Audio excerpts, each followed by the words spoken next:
Good morning, everybody, and welcome.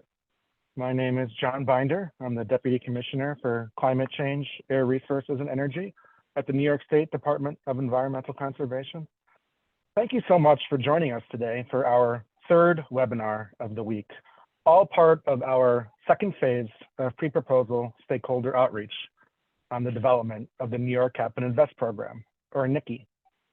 Earlier this week, we provided an overview of the NYCI program and its role in the state's portfolio of climate policies. And yesterday, we walked through the details of the NYCI program as described in the pre-proposal outline. For today's webinar, we're going to be presenting some new information and an overview of the preliminary analysis conducted to assess the projected benefits and costs of the NYCI program.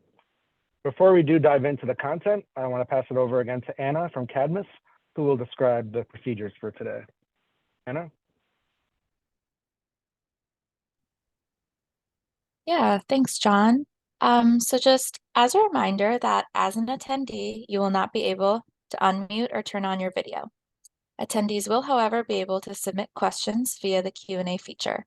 Select clarifying questions will be answered by panelists.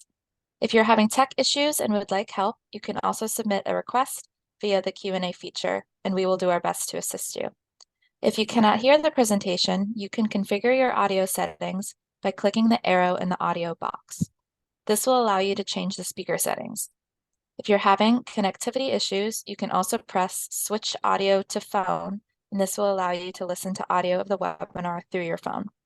Today's webinar will also offer live captioning and translation services. You can turn on the closed captioning for the presentation at the bottom of the screen. You can also change the language of the captions by pressing the translation to setting. Finally, this webinar is being recorded, and the webinar recording will be posted on the New York State website at capandinvest.ny.gov. And I'll hand it back over to John for the next slide.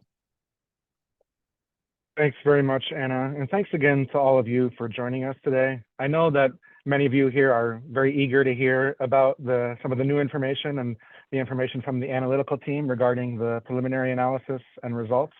But before I do turn it over to those folks to hear more of that information, I do want to briefly reiterate some of the background and context that led us to this point.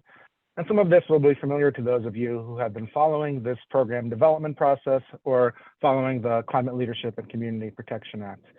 But really, it does all start with the requirements of that law, the Climate Act, which was passed back in 2019.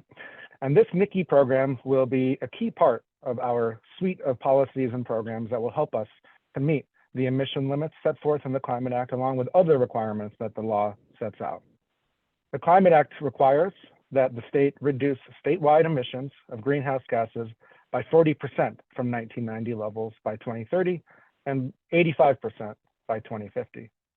To help achieve these directives, the law also mandates that 100% of the electricity sector be zero emissions by 2040, along with other energy generation and storage requirements. Now, we often also talk about how the Climate Act also contains very critical commitments to climate justice. And among other points that you will hear today, you will hear more a little bit later about the projected air quality and health benefits from the NYCI program, including in disadvantaged communities. The NYCI program really does provide a key opportunity for us as a state to significantly accelerate and advance both the greenhouse gas emission reduction and the climate justice requirements of the Climate Act. As we discussed on our overview webinar earlier this week, the need for climate action could not be more clear as we continue to feel the effects of climate change here in New York. So we are very excited about continuing to move this program forward to help advance all of these objectives. Moving on to the next slide, and recognizing that this will look familiar to many of you, I do want to briefly show the current makeup of greenhouse gas emissions in the state and the reduction requirements that are set forth in the Climate Act. We've talked about how the Climate Act requires DEC to prepare an annual statewide greenhouse gas emissions report, or an inventory. And this covers all emission sources in the state, including those that are associated with imported electricity and fossil fuel. DEC issued the most recent of these annual reports under the Climate Act just last month in December, and that includes emissions data up through 2021. So here on the left side of the screen, we provide a graphical depiction of the composition of the current inventory and the relative contribution of emissions from different economic sectors. And then on the right-hand side of the screen, we show what the greenhouse gas emissions were in 1990, what they were in 2021, and where we need to go for 2030 and 2050. The NYCI program is intended to be an economy-wide program, and that means it covers all emissions from all of these sectors, although only a portion of these emissions will have an allowance compliance obligation. And we talked about that yesterday on yesterday's webinar. So we know the endpoints for 2030 and 2050 because that was set forth in the law, the Climate Act, the 40% by 2030 and 85% by 2050. We have translated those into numeric mass-based numbers of 246 million metric tons for 2030, roughly speaking, and 62 million metric tons for 2050. So that's what we're seeking to achieve and what we think this program, the NYCI program, will help us to get on a trajectory to achieve through the implementation of NYCI.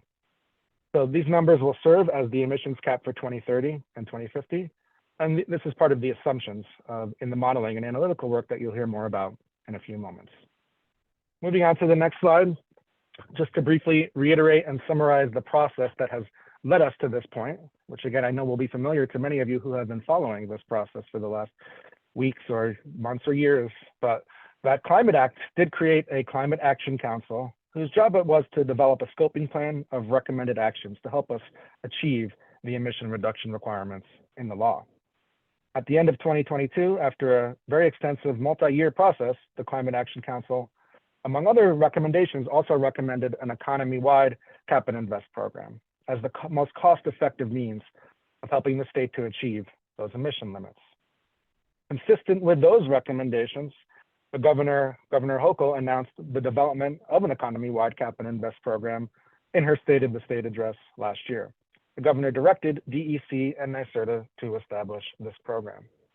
Last year's enacted state budget further advanced the program, including through the establishment of the Consumer Climate Action Account.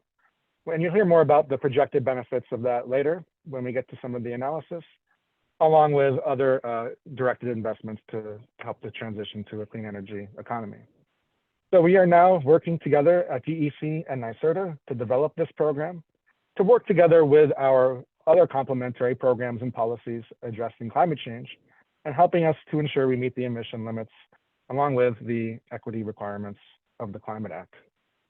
On the next slide, I want to once again go over the governor's principles, because these do continue to serve as a guidepost for us as we develop the NYCI program and make policy choices about some of the design details. These were laid out again by the governor in her State of the State address in January 2023, and they continue to serve for us as something that we are seeking to balance across all of the mechanics and details of the program. First among these principles is affordability, and that goes to the Consumer Climate Action Account and why a portion of allowance proceeds will go back to New Yorkers to help address affordability. Another key principle is advancing benefits for disadvantaged communities, and that includes on the investment side of the program, where at least 35%, with a goal of 40% or more of investments have to benefit disadvantaged communities, but also on the regulatory side of the program. We also have other key principles that we've talked about, including making sure we are designing the program to allow for the possibility of joining together or linking with other programs that are similar in other jurisdictions, along with creating jobs, preserving economic competitiveness, and moving the state forward with our clean energy investment. So the modeling and analytical work that you will be hearing about shortly, it has been conducted in support of this program development, and it seeks to evaluate the various policy choices that we have before us against these priorities. You're going to hear about preliminary results that are related to each of these principles, and that's especially true with regard to affordability and benefits for disadvantaged communities. You're going to see how we endeavored to balance and advance each of these 5 key priorities with the proposed design of the program, and how our preliminary analysis shows we are doing so. On to the next slide. So we did cover how the NYCI program will work in our earlier webinars this week, but I do want to just very briefly summarize that again here. First, NYCI will set a limit, a cap on the annual amount of greenhouse gas emissions that can be emitted every year. This cap will go down every year so that greenhouse gas emissions also decline over time. A second key feature of the program is the legal and regulatory obligation for large sources of greenhouse gas emissions to purchase or obtain what we refer to as emission allowances to cover each ton of greenhouse gas emissions that are associated with their activities. So to comply with the program, what we call obligated entities will have to provide emission allowances back to DEC in a quantity that covers their amount of emissions. Once those are provided to DEC for compliance purposes, they are permanently retired. That means they can never again be utilized by a source of emissions to cover a ton of emissions. Most of these emission allowances will be sold by the state through auctions, which will result in proceeds that can then be invested in a variety of purposes. That's the investment portion of Cap and Invest. And because of that enacted state budget last year that I mentioned, we know that about a third of those funds will go directly back to New Yorkers to help address affordability, and about 2/3 will go towards other kinds of projects and actions that reduce greenhouse gas emissions. That 2/3 of funds will be used to support things that are helping us to transition to a less carbon intensive economy and for other kinds of actions that are consistent with the scoping plan. You're going to hear more about the projected benefits of these anticipated investments shortly, and that includes both the affordability mechanism as well as other investments.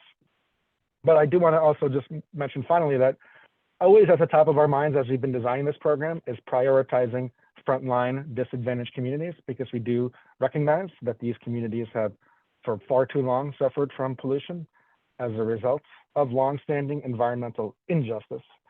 And we do think this program will help to ensure both greenhouse gas and co-pollutant emission reductions. And again, part of the presentation that you will hear a little bit later will include projections of air quality and health benefits from the program in disadvantaged communities as well as elsewhere across the state. Moving on to the next slide.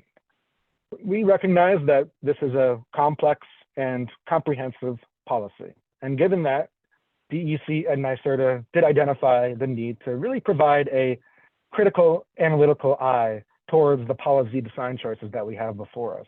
Those are choices that we began to discuss last year as part of the first phase of stakeholder outreach, and that we discussed in more detail earlier this week with that pre-proposal outline document, which is available on the website, capandinvest.ny.gov.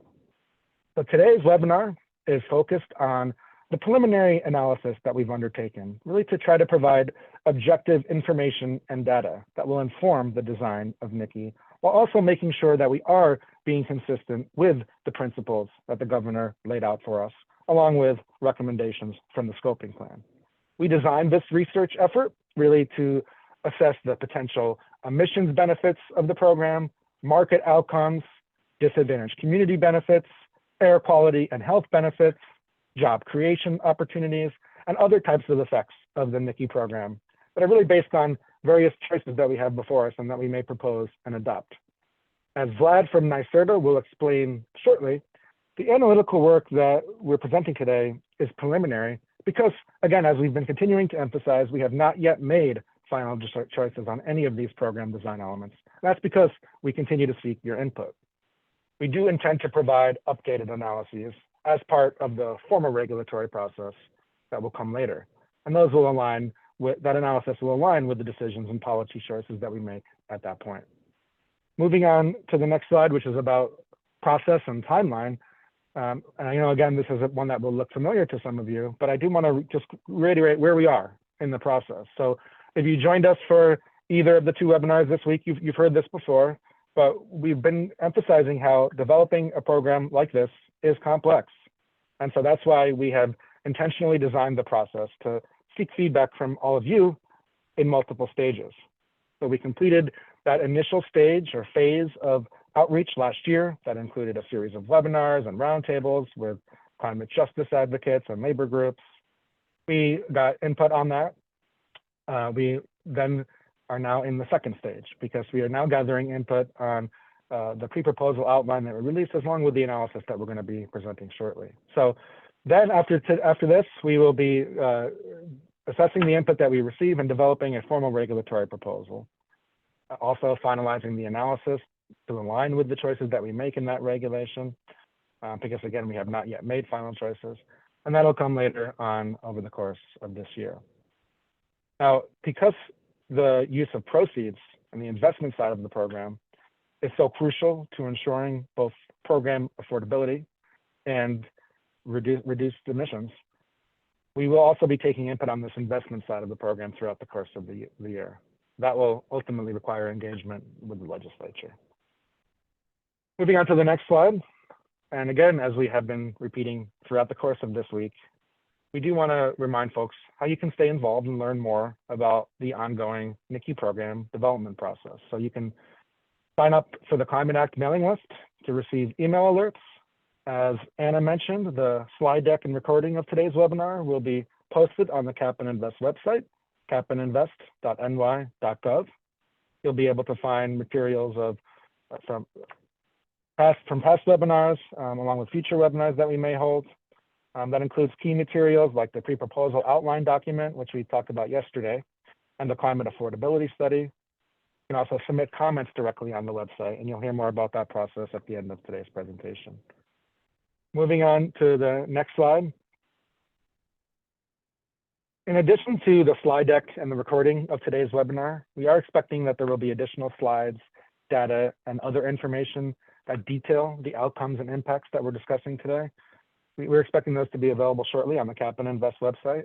We expect this to include supplementary data and outputs in addition to the information that we're presenting today. Now, as I said earlier, I know everybody is very eager to get to the new information, so not to worry, this concludes the overview and introduction for today. So without further ado, I would like to turn it over to Vlad at NYSERDA, who will start talking us through some of the preliminary analysis that we've completed.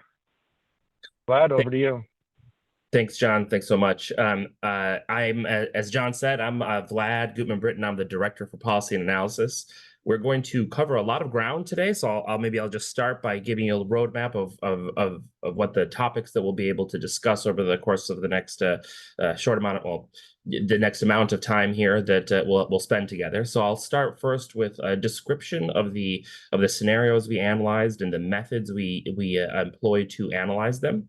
From there, we'll move on to the results of a set of preliminary analysis. We'll discuss greenhouse gas emissions changes, clean energy deployment, and cost impact analysis that we completed. We'll also then discuss health effects and workforce effects, employment effects as a result of the NYCI scenarios that we evaluated. We'll close with a discussion of obligating electricity and the specific emissions generation, capacity builds and things like that we might expect as under a policy choice where electricity is obligated under NYCI. So on the next slide, I'm going to spend a little bit of time talking through some basic assumptions and common definitions that is common across all of the analysis that we're going to be describing. I do want to start by sort of acknowledging that this model design that we're sharing with you today is substantially but not fully aligned with the pre-proposal materials that were published last month and that we briefed on the webinar yesterday. It has substantial areas of overlap, and we feel that it is close enough to provide useful lessons and draw conclusions about a number of policy choices that we will be making in the analysis. In the NYCI program in the coming months, but there are differences between the pre-proposal contents that we published and the model characterization today. The analysis that accompanies the formal regulatory process will, however, more fully reflect the final policy design. And as I say, I think the conclusions we can draw from the analysis we're sharing today are going to be very informative to choices that the agencies need to make, and hopefully to the stakeholder input that we're eager to collect from you all and many others. So first of all, the statewide greenhouse gas cap is constructed by establishing a likely amount of emissions in 2025, and then using Climate Act requirements for the 2030 emissions cap and 2050. And we have a gradual reduction in the emissions cap between those 3 years to effectuate the modeling outcomes that we see today. I'll spend a little bit more time on that in a subsequent slide. This analysis also incorporates representation of the obligated, non-obligated emissions treatment for the pre-proposal included, and that's principally used for 2025, 2030, and 2050, where we assume that by 2030, non-obligated emissions will track with the emissions pathway established in the scoping plan integration analysis scenario 2, and will stay with that pathway for the rest of the time period that we're evaluating. This component of the analysis that we'll start by sharing first assumes obligation for residential buildings, commercial buildings, transportation, excluding the aviation sector, waste, and oil and gas fugitive emissions. This portion of the analysis does not obligate electricity. However, as we've sort of, as I think we've emphasized over a number of webinars and in the pre-proposal document itself, there's no final decision on whether or not electricity should be obligated, and we're interested in collecting feedback from stakeholders across the state on the right choice we should make there. Later in the presentation, as I mentioned, we're going to spend more time discussing a dedicated electricity analysis that the team has commissioned and sharing results of the modeling that informs that choice. Other mechanisms that are reflected within this approach include EITE, a representation of EITE treatment, compliance periods, and allowance retirement obligations, and a set of other components that are similar to but not identical to what's included in the pre-proposal document. On the next slide. So this graphic on the left would be familiar to those of you that participated in our webinar yesterday. This graphic shows a number of the cost and emissions containment mechanisms that are intended to provide program stability that we intend to include in the final NYCI proposal, and that were reflected and proposed within the pre-proposal for comment from the public.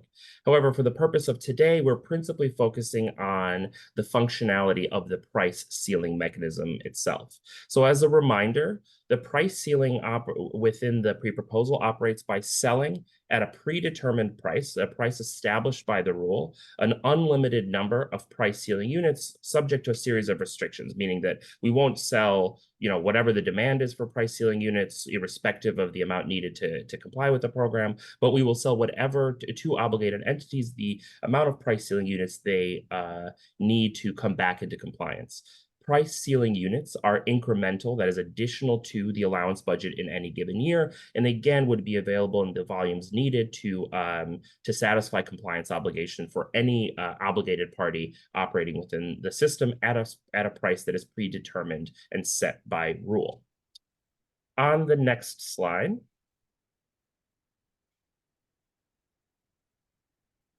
So this slide shows how we constructed the allowance budget and over time. So as described, we in 2025, we are establishing an emissions cap that is equal to the amount of emissions that we anticipate the state of New York in total across all sectors generating in that year. We'll describe a little bit of how we came to that number, but the point being that starting emissions cap reflects our best estimation, our best sense of what total emissions would be in that year. In 2030, we established a statewide emissions cap that is consistent with the obligations established in the Climate Act. That is the orange diamond on the 2030 column, and likewise, we did the same for 2050. To this, we applied the non-obligated mechanism. To each of these 3 years, we applied the non-obligated mechanism as it was described in the pre-proposal. So using our best sense of emissions by sector for 2025, we identified those emissions that we believe would be likely emitted by non-obligated sectors in that year. We subtracted that from the total emissions that we estimate in that year, and what results is the allowance budget for 2025, which for the purpose of this modeling, we estimated to be $233 million. By 2030, we assume that non-obligated sectors are performing at levels consistent, are abating at levels consistent with the integration analysis scenario 2. We subtracted from the 243 million ton cap the volume of emissions associated with non-obligated sectors and landed on an allowance budget for obligated sectors of 169 million tons. So between those 2 years, between the 2025 233 million tons and the 2030 169 million ton allowance budget, we designed an allowance budget trajectory that connects the two of them. As described in previous webinars and in the pre-proposal outline, the reduction in the allowance budget goes slower at first and accelerates into 2030 to provide time for transition for the broader economy as it adopts to a clean energy adoption that is driven by NYCI obligation. Just to connect this back to the previous slide, the allowance budget is the blue wedge, is the blue part of the bar, or the up to the green line, depending on which year you're looking at. The sum of the blue line and the gray line being the non-obligated emissions for our estimate for the non-obligated emissions for that year, equals a total emissions cap. Price ceiling units, connecting this back to the previous slide, would be incremental to the allowance budget issued in that year. So if there are price ceiling units, for example, sold in 2030, those would be additional compliance instruments on top of the 169 million tons made available under the allowance budget in that year. So our sense is that the numbers that you see on your screen, the allowance budgets for 2025, 2030, et cetera, are a reasonable and faithful representation of the dynamics of the NYCI pre-proposal, but I don't want anyone to conclude from looking at this that this is our current sense that the allowance budget in those years would be literally those numbers. We wanted to reflect, for the purpose of a well-integrated modeling exercise, a set of assumptions that we believe to be consistent with what the future would be, but more work needs to be done to, again, settle on that year 1 allowance budget and emissions cap, as well as understanding the split between non-obligated sectors and obligated sectors in all the subsequent years. So on the next slide, I want to describe the 3 scenarios that we're modeling here today. So as I described in a previous slide, our focus for this work is on evaluating the effect of a series of price ceilings on the achievement that we might expect under NYCI of emissions abatement and other metrics and outputs that we will share today. We are evaluating 3 different price ceiling trajectories. They follow similar paths but have different price levels for each one. So scenario A launches in 2025 with a $23 per ton allowance price. That price increases in 2026 by 5%, and then in 2027 that increases to $54. For all years thereafter, after 2027, the price continues to increase at a rate of 6% annually. Scenario B and C have that same escalation between those benchmark years, but start at different levels. So scenario B begins in 2025 at $15, increases in 2027 to $36, and continues increasing at the rate I previously described thereafter. And scenario C starts at $14 in 2025, and in 2027 increases to $25 and continues to grow in subsequent years. Moving on, thank you. And so this next section, I'll describe the way we characterize each of the scenarios, and then I promise that will be the bulk of the methodology put aside, and we'll shift into a discussion of the outputs and what we've learned. So on the next slide. So to briefly describe the functionality of the model. So we are, today we're showing results for the 2025 to 2035 period. Under NYCI prices, under NYCI price ceilings that I described a couple of slides ago. The model that we are using is an agent-based model that represents the behavioral choices and cost minimization practices of a number of agents across the economy. Different agents are at different levels of specification. They could be entire sectors or entire industrial subsectors, or they could reflect components of individual sectors. So for example, residential space heating is a separate sector. Individual industrial sectors are an entire agent onto themselves as well.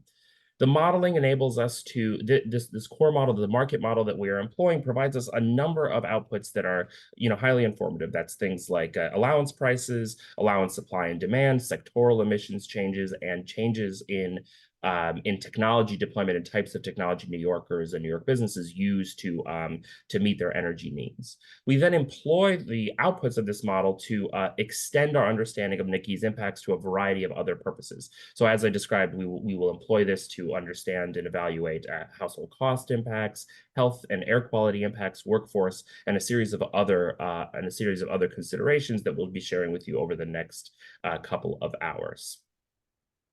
Moving on to the next slide. As I mentioned, we need to characterize both the starting point of emissions for 2025 and what we anticipate the state of New York's emissions pathway to be before NYCI. Essentially, what gap does NYCI need to close? What starting point is it accelerating from? So in order to do this, we used an updated version of the scoping plan's reference case. The update is intended to reflect the many other ambitious policies that have been adopted across the state of New York that are going to drive additional emissions abatement compared to what we had previously estimated. So this includes local laws for New York City for buildings, statewide new construction codes, federal IRA incentives across a range of sectors. We're also reflecting a number of ambitious zero-emission vehicle policies that have been adopted by DEC over the last several years that will drive substantial and transformative change in the types of vehicles that we use, from fossil fuel vehicles to zero-emission alternatives. We're reflecting natural gas leakage policy as reflected in Part 203, in New York State Part 203, and federal law, federal regulation associated with hydrofluorocarbon superpollutants. On the next slide. So as I described, the model employs agent-based decision-making. So for 85% of the emissions obligated within this model, the model has an agent that reflects and can respond it can respond to emissions prices and investments and things like that we are characterizing within the model. So that's a large share of the emissions available to us. These are the sectors that we call endogenously represented sectors, or endogenous agents. That's things like commercial and residential heating, transportation, certain types of industry, and other sectors. For the small remaining share of emissions, about 15% of obligated emissions, we did not have sufficient information to model their response directly to price or investment, and so they are represented exogenously. We assume that they, by 2030, will achieve emissions consistent with the published scenario 2 from the scoping plan, and that they will accelerate to achieve that emissions level from a starting point in 2025, and then after 2030 maintain the ongoing emissions trajectory established in scenario 2. So at the right is a chart that shows you how this stacks up in 2025 to give a better sense of this representation and the split. And again, the overwhelming majority of emissions that are obligated within this model are represented endogenously, that respond dynamically to the prices that are that the model identifies as needed. On the next slide. So it was our strong intent and strong desire to make sure that we are reflecting both the cap and the invest component of the program. So I do want to emphasize, before I walk through this sort of investment tree, that we chose this particular split that I'll describe momentarily as an illustrative description of how money might flow. Ultimately, as John mentioned earlier on a previous slide, and as we mentioned over the previous webinars, there will be a substantial opportunity for stakeholder input on the way NYCI investments are directed and designed. And of course, the legislature will have a substantial hand in identifying how the money generated by NYCI will ultimately flow to a variety of purposes.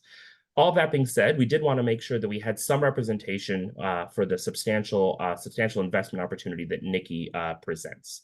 So the first 37% of revenue that the model identifies as being generated by NYCI is set aside for the affordability accounts, the Consumer Climate Action Account, and the Industrial Small Business Climate Action Account, and administrative expenses. This leaves 63% of proceeds available for investment. we developed custom models that are intended to represent how the building and transportation sector might respond and leverage the opportunity of investment in clean energy transition. These are the largest sources of emissions in the state of New York, so that's the reason we focus on those. But we, of course, realize that there are other sectors that merit investment that will benefit from the investments that are represented that NYCI can support and accelerate. Those other sectors we were not able to model within this exercise, but we didn't want to misrepresent that revenue would be needed for other decarbonization purposes and workforce. So of the 63% available for investment, every year $750 million plus 5% is reserved for these other purposes, which is again not reflected within the model, but not available for the core building and transportation modeling that we do. So I'll spend a second on the split here. So for the amount that is reserved for buildings and transportation, 70% is allocated to buildings. The remaining 30% is dedicated to transportation.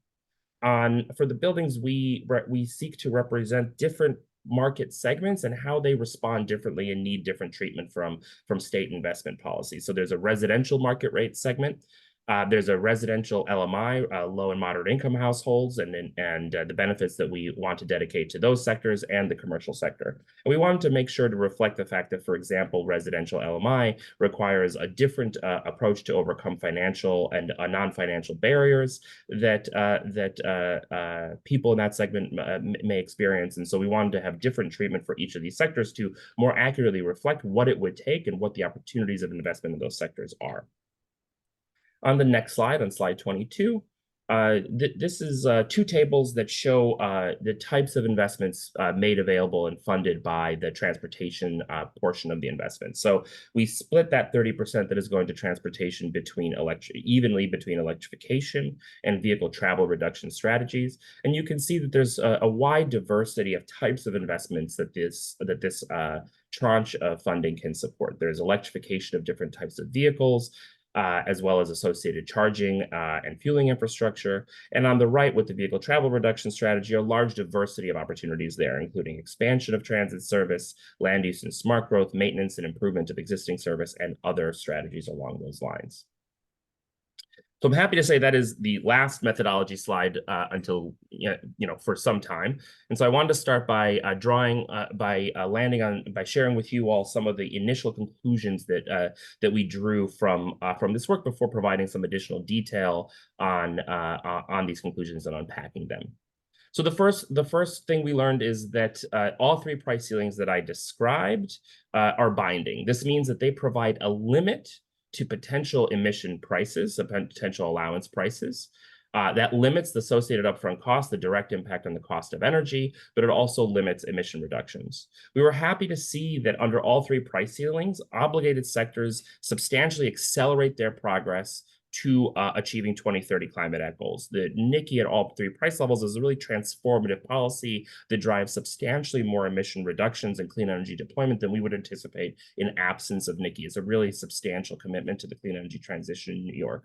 But we also know that complementary policies and market transformation would even further accelerate emission reductions. So as I said, at all levels, NYCI substantially accelerates emission reductions in the state of New York. For scenario A, for example, this analysis finds that there are up to 1 million additional residential heat pumps installed by 2035, over 100,000 zero-emission trucks on the road by 2035, and billions invested in equitable clean energy transition.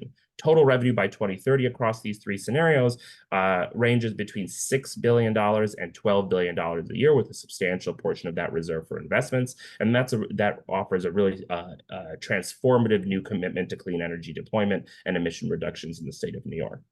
We're also happy to find that the gross state product in New York continues to grow apace under NYCI. We don't see substantial changes to the state's GSP, economic growth and prosperity, after imposing the NYCI policy. And we're also happy to find that the program has the ability to effectively manage costs. Thanks to the Consumer Climate Action Account, millions of households would break even under NYCI. right away. And that's especially the case for lower income households and households that use comparatively less energy and are less emissions intensive. Some of these even receive great benefits that are greater than the cost that they might anticipate. Some households, especially high fossil fuel users, are likely to have residual costs after the Consumer Climate Action Account benefit, but the total cost impacts even to those households are substantially defrayed by the Consumer Climate Action Account.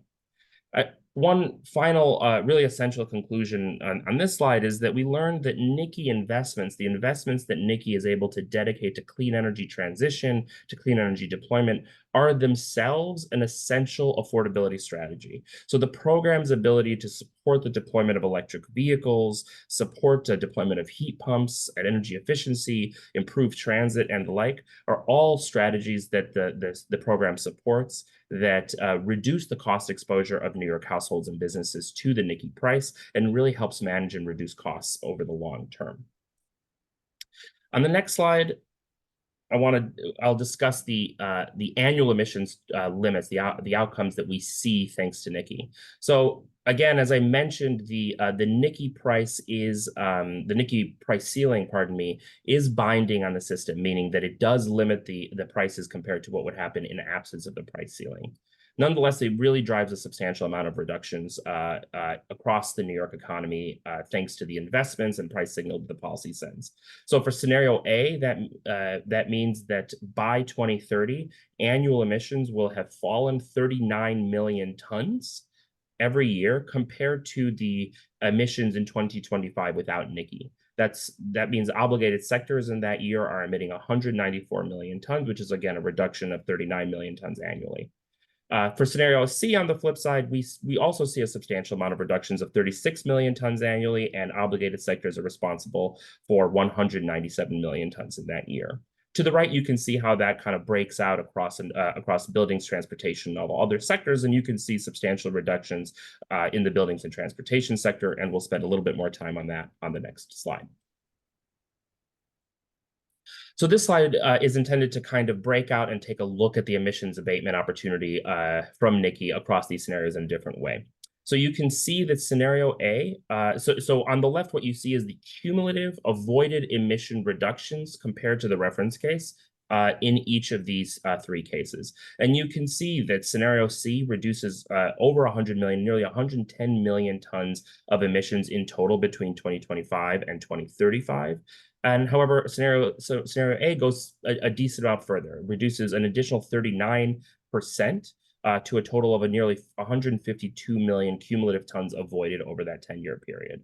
That has, on the right, you see how that breaks out by sector, and you can see in particular that it's a substantial contributor to emission reductions in the built environment, and you see significant reductions from the transportation sector as well.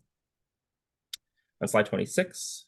We want to take a look at what the revenue implications of these price ceilings are. And as I said previously, this is really a transformative commitment to clean energy investment and emission reduction opportunities in the state of New York. Scenario C in 2025 generates $3 billion. Scenario A generates $5 billion. And by 2030, those totals climb to $5.5 to $12 billion by that year. And again, each of those subsequent lines shows the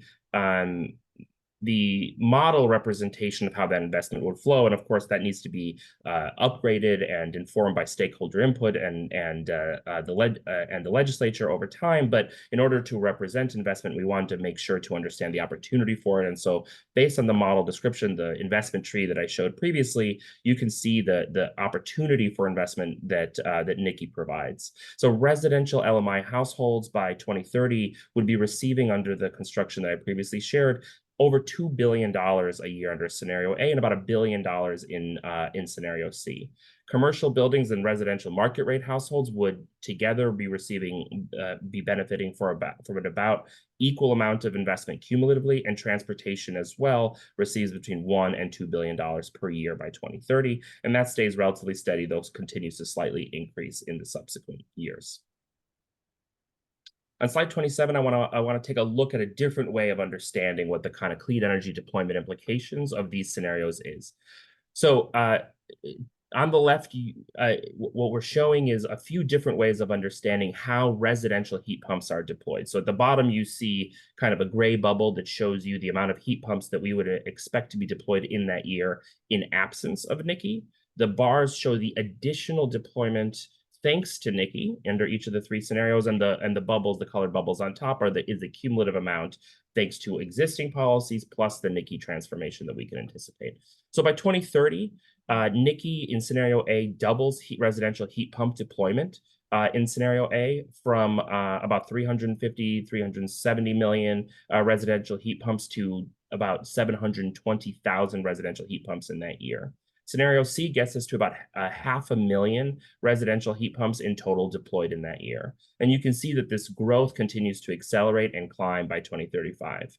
By 2035, there are 1.8 million residential heat pumps deployed under scenario A. And under scenario C, we have crossed the million residential heat pumps deployed in approximately that year. And there's a transformation associated with that on the number of homes that are heating with fossil fuels as well, which you can see on the right. Oil heating in particular sees the most substantial declines, up to 43% reduction in households using oil heating by 2035 under NYCI, and gas heating declines by up to 13% in 2035 as well. On the next slide, I want to look at a different sector that has a substantial impact from NYCI, which is the electrification, the transition to battery electric and hydrogen fuel cell trucks. So you can see a substantial increase in the number of zero-emission trucks on the road. Pardon me. A substantial increase in the number of zero-emission trucks on the road, thanks to NYCI. So by 2035, the increase in scenario A is, I believe, around 58% increase in the total zero-emission trucks on the road. We exceed 100,000 zero-emission trucks across all three scenarios. It's about 38% increase compared to a non-NYCI future in scenario C. And you can see an attendant substantial reduction in the number of trucks that are using diesel on the road. It's in excess of 40% across all three scenarios and up to 47% reduced by 2035 in scenario A. On the next couple of slides, I want to describe a sensitivity that we performed to understand what the role of investment is in this transition. So you can see on this one, we focus on a sensitivity on scenario A. The dark is that kind of a gray-blue bar. The darker bar there is the scenario A that we just presented, and the lighter blue bar is the same scenario but without investment. Meaning that it relies only on the price signal to drive emission reductions. So we wanted to understand the degree to which the invest side of Cap and Invest is really driving additional reductions, and you can see that it's a pretty marked increase. So on the left is the cumulative emissions avoided under NYCI with investments and without investments. With investments, we avoid an additional 14% of emissions by 2035. On the right, you can see that the building sector is the most profound beneficiary, the sector that really reduces, that really has an acceleration thanks to investment. And again, as a reminder, that's because under the investment tree, in particular, the investment tree that I presented earlier, we drive a substantial amount of investment into the built environment, in part because we know we have a robust set of policies that are driving electrification of transportation, and because the built environment is a uniquely difficult sector to address and transition. And so we see that the result of this policy, the result of NYCI and its investment, really has the opportunity to drive transformative change in that sector and yield a lot more clean energy deployment than we might otherwise see. Slide 30 is another view on the same question. And so on the left, you can see the incremental heat pumps deployed and the total number of heat pumps deployed thanks to NYCI with and without investment. So by 2035, as a reminder, scenario A with investment achieves an additional 1 million heat pumps installed in homes across the state of New York. Scenario A without investment only gets to about 450,000 incremental heat pumps deployed by that year, which means that the investment increases the number of heat pumps deployed by some 2.5 times by that year. That's a substantial increase, of course, but the increase in the commercial sector is even more profound. You can see a substantial acceleration in commercial electrification thanks to NYCI. On the right, you see meaningful differences in transportation. That is especially the case for trucks. But again, we under the investment tree that the illustrative investment tree that we identified earlier and described in the previous slide, the changes is less pronounced than it is in buildings. But again, you see a decent amount of increase in the amount of electric trucks, electric and hydrogen fuel cell trucks that are deployed, thanks to the investment over and above the price alone. On the next slide. So there's a lot of material here, so I wanted to kind of wrap up what I just showed before handing off to my colleague to cover some of the next pieces. So as I mentioned, the price ceilings that we identify are binding on NYCI. This means that they provide a limit to the potential allowance price that would be allowed under the policy, and that reduces upfront costs as well. However, each of these price ceilings is driving a substantial clean energy acceleration and emissions reduction acceleration in the state of New York, getting us closer to meeting our 2030 Climate Act limits across all scenarios, which of course varies by price ceiling level. Complementary policies and market transformation are needed and would further accelerate emission reductions that we see in New York under the combination of policies that we would be advancing. At all levels, NYCI is substantially accelerating emission reductions in this state. That means that by 2035, thanks to NYCI, we would deploy an additional 250,000 to 1 million residential heat pumps by that year. Reductions in on-road diesel are exceed 40% by on-road diesel vehicles, I should say, exceed 40% by 2035. And thanks to the revenue invested, we are able to catalyze really transformative investments across the economy in clean energy transition. Total revenue by 2030 in scenario C is $6 billion, is about 5.5, 6 billion. It's about $12 billion in scenario A, and a substantial portion of that is available for clean energy investment as described in the previous slides. So I'm happy now to introduce James Wilcox. James is a program manager in NYSERDA's Policy Analysis Department, and he's going to share what we learned about household cost impacts under this program. James? Yeah, thanks very much, Vlad. So now we'll take a closer look at the potential household financial impacts of NYCI and how the Consumer Climate Action Account helps to address those impacts. The analysis we're presenting here, it's not a formal proposal of how the Consumer Climate Action Account would function, and there are more detailed recommendations for the design of this benefit in the Climate Affordability Study that can be found on the Cap and Invest program website. However, for this analysis, an illustrative simplified benefit design was developed to help understand how this program could address energy affordability for low and middle income households.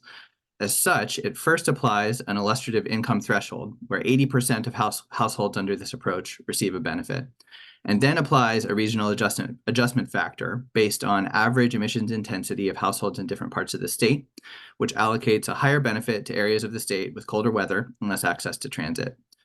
Finally, this analysis uses predefined income bands and maps these to the state median income to identify middle-income households and 60% of SMI, which aligns with the income component of New York's disadvantaged communities criteria to identify low-income households. So in this analysis, we are careful to differentiate between how New Yorkers in different parts of the state consume energy, considering typical heating and transportation habits throughout the state. So the subsequent analysis reflects these differences. Next slide, please. So this slide presents a picture of monthly program impact for average low and middle income households across the three scenarios. The gross impacts before including the illustrative benefit are shown with the lined bars, and the net impacts after including the benefit are shown with the solid bars. As the figure shows, the NYCI program, including the Consumer Climate Action Account benefit, leads to net monthly gains for the average low-income household across the three scenarios. By 2027, in scenario A, the average low-income household in New York would receive a net benefit of over $100 a year, and under scenario C, that net benefit is just under $50. The average middle-income household sees some additional monthly costs on a net basis across all the scenarios. However, the typical middle-income family sees more than 80% of its costs offset by the Consumer Climate Action Account benefit. Next slide, please. So this slide provides a bit more differentiation by region and fuel type for the first year of the program, which helps to illustrate how total net household costs associated with NYCI are a function of fuel type and fuel use for a given household.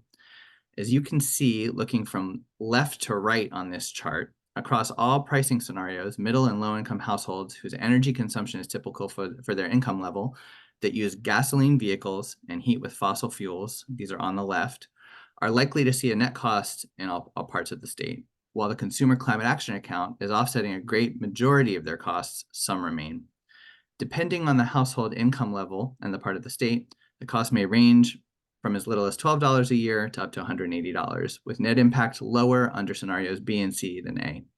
However, households that have one zero emission option in the two middle columns, or that do not directly use fossil fuels for heating or transportation on the right, are financially better off immediately in every part of the state. Under this benefit design, upstate families with at least one zero emission option do particularly well, and this effect grows with time as the price increases. This benefit is especially pronounced for households that both don't rely on gasoline vehicles, either because they drive an EV or rely on transit or other alternative transportation and heat primarily with electricity. These households, which will grow steadily over time, thanks to NYCI, see net financial benefits immediately. In 2025, we found that an upstate household with electric heating and zero emission transportation benefits to the tune of over $300 a year under scenario A, with scenario C benefits totaling approximately $200 a year. It's essential to remember that NYCI's investments will be designed to move households from the right column to the left column. Our next few slides will explore this. Next slide, please. So cost impacts associated with NYCI for a given household will change over time based on a number of factors. One of these is the price of allowances, and another key factor is a household's decarbonization journey over time. As households adopt clean energy measures like more efficient appliances, electric vehicles, or other low-emitting modes of transportation and heat pumps over time. Here, we show that journey for analysis scenario A and an illustrative low-income household in New York City that starts out with a fossil-fueled heating system, but who, like many New York City residents, primarily uses transit instead of a personal vehicle. Due to already having a relatively low greenhouse gas emissions intensity, this household already starts out breaking even when factoring in NYCI program costs and an illustrative Consumer Climate Action Account benefit. After taking some moderate steps that we would envision would be partly funded via NYCI programs, like installing efficient appliances and weatherizing their home to lower energy costs, this illustrative household would see a surplus benefit. After taking the additional step of switching to a heat pump under the increased decarbonization path at the bottom right, they have an even greater surplus benefit. Under the higher decarbonization pathway, this family ends up benefiting to the tune of $23 a month or nearly $280 a year.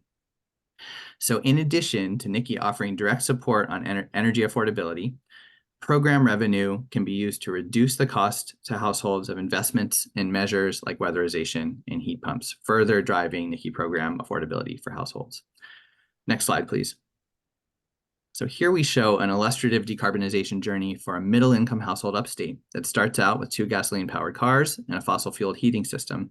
Because on average, upstate households use more fuel for heating and transportation compared to households in New York City, this household sees an initial net cost, though the Consumer Climate Action Account offsets approximately 2/3 of the total NYCI impact. However, under a moderate decarbonization journey, where this household installs efficient appliances, weatherizes their home, and switches one of the 2 cars to an EV, they nearly break even, facing a small net cost of $2 after receiving an illustrative Consumer Climate Action Account benefit. Under an increased decarbonization pathway, in which they also install a heat pump to move toward electrifying their home heating, they see a significant surplus benefit of $24 a month or over $280 a year. Again, in addition to NYCI offering direct support for energy affordability, program revenue can be used to reduce the cost to households of investments like residential heat pumps and EVs. This is in addition, and this applies to both slides, to support from federal programs through the Inflation Reduction Act. Next slide, please. So zooming out a bit, in this slide, we see the impacts of different decarbonization journeys on monthly NYCI-related costs by region and across the 3 modeling scenarios. As you can see, many families who primarily use fossil fuels will face little to no costs or even some surplus benefits at the 2025 starting point, while others will see some costs that the Consumer Climate Action Account helps to manage. However, taking even moderate steps to decarbonize by 2030 leads to surplus benefits in nearly every region and income level analyzed, while taking increased measures leads to significant surplus benefits across all regions and income levels analyzed. Next slide, please. So shifting the perspective a bit from individual households to macroeconomic impact, to estimate gross state product impacts from NYCI, we employed a computable general equilibrium, or CGE model, with the 3 allowance price cases previously presented. While this modeling method is not fully aligned with the previous methods that we've described, we find that it provides a useful insight into this additional way to measure NYCI's overall macroeconomic impact on New York. Under NYCI, economic growth is expected to continue nearly unchanged under every scenario. As you can see from the figure to the right, the change in the growth rate of gross state product is imperceptible at this scale, with GSP continuing to grow at approximately 2.1% annually between 2023 and 2035 under every price ceiling scenario, as well as in the absence of NYCI. Next slide, please. So to conclude this section of analysis, more work will be needed to fully design the Consumer Climate Action Account, and the Climate Affordability Study provides a series of recommendations regarding the design of this benefit. But this illustrative distribution shows that millions of households are likely to break even thanks to NYCI's Consumer Climate Action Account, with many seeing greater benefit payments than their costs, especially low-income households and those that rely on some form of clean energy, like EVs, transit, or heat pumps. Some households, especially high fossil fuel using households, may face additional costs from NYCI, but the Consumer Climate Action Account has the potential to mitigate those impacts for a very large percentage of households in New York. In addition to the Consumer Climate Action Account, NYCI investments in clean energy are also critical to program affordability. Incentives for adopting EVs and heat pumps and expansions of transit, to name just a few efforts, will limit cost exposure, as we saw in the decarbonization journeys of typical households. And based on the modeling, we can expect NYCI revenue to really drive the adoption of zero carbon technologies in the buildings and transportation sector. Taking advantage of NYCI investments will lead to a growing share of households receiving more benefits than costs. Lastly, as we saw from the previous slide, the impacts of NYCI on the state's economy are extremely limited. We can expect to see the rate of economic growth essentially unchanged under NYCI. Next slide, please. So we're now going to move to the projected air quality and health effects of NYCI. So I'd like to introduce my NYSERDA colleague, Hillel Hammer, Senior Advisor for Policy and Analysis, to speak to our findings in this area. Hillel? Thank you, James, and hello, everyone. Thank you for joining us here again. I'd like to speak, as James said, to the air quality analyses that we produced for these NYCI analyses. Excuse me. Some of you may be familiar with previous analysis that we undertook for our scoping plan. The general approach that's taken here is similar, as you can see depicted on the right.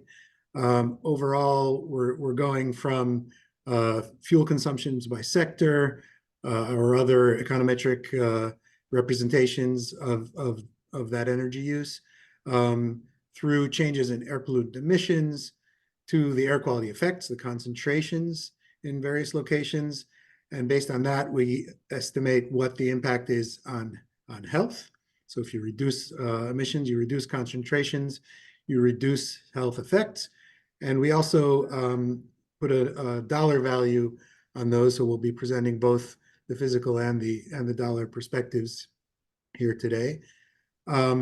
However, since that previous analysis, we've made some substantial advances in our modeling, specifically with the objective of being able to identify the benefits that are accruing, that we're projecting to accrue within disadvantaged communities across the state. And this was an important objective that we're using this model for the first time here in what we're presenting to you today. So our previous analysis was largely relying on EPA's COBRA model, the Co-Benefits Risk Assessment Health Impact Screening and Mapping tool from EPA. Obviously, we had a lot of detail behind that model in terms of what we were doing. We have now an improved model. Next slide, please, that we're using.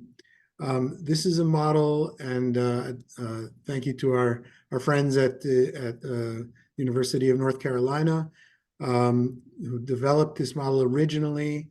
I should say this modeling framework was originally developed as the ZAPA tool, the Zip Code Level Air Pollution Policy Assessment tool that was developed for New York City.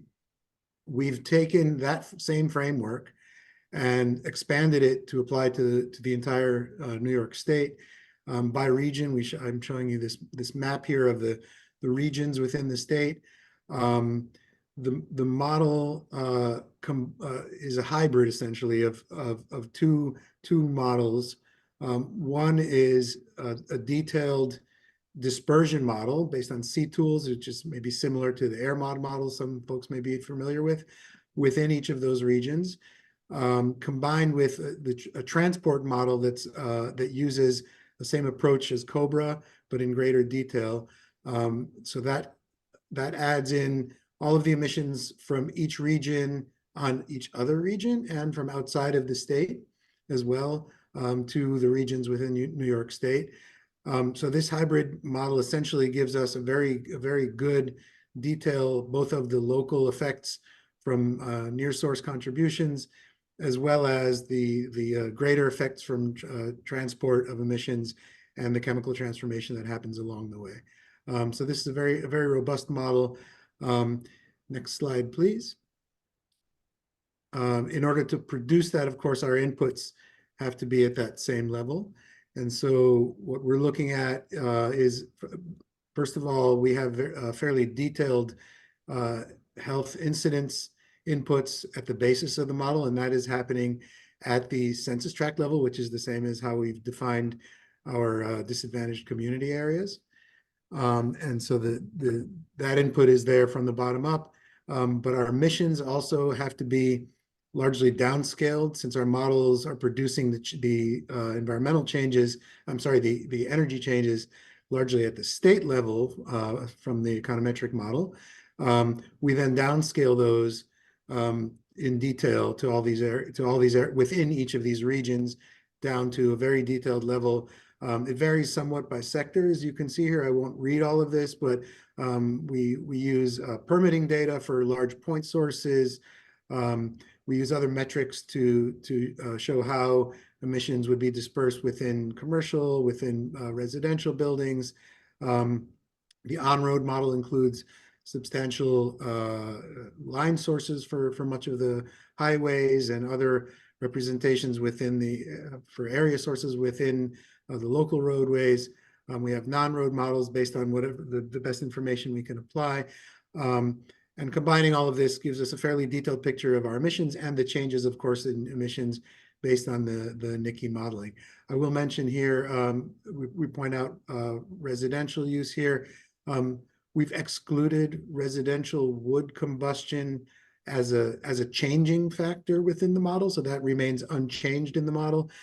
This is a conservative approach we're taking. We do assume that even though we're not within the model assuming that that residential wood would be directly obligated or indirectly obligated, nonetheless, we do think there would be an effect that's associated with improvements in efficiency in buildings, as well as investments that will make shifting towards the use of cleaner systems and less maybe reliance on wood is a possibility. But as I mentioned, we're excluding that from this model exercise, so we think that's conservative approach. Next slide, please. So moving on to some of the health effects. And we'll be getting into the details, but this is just a high level summary. I'll mention that all of the benefits that I'm about to show you are from scenario A. We assume that with lower changes in emissions, obviously the health benefits would be somewhat lower in scenarios B and C. Our primary conclusion here is that in all scenarios, I believe this to be true, reduced emissions and improved air quality in all regions and all communities throughout the state will be substantial. So we're talking about large, substantial changes that are relevant to health throughout the state in all communities.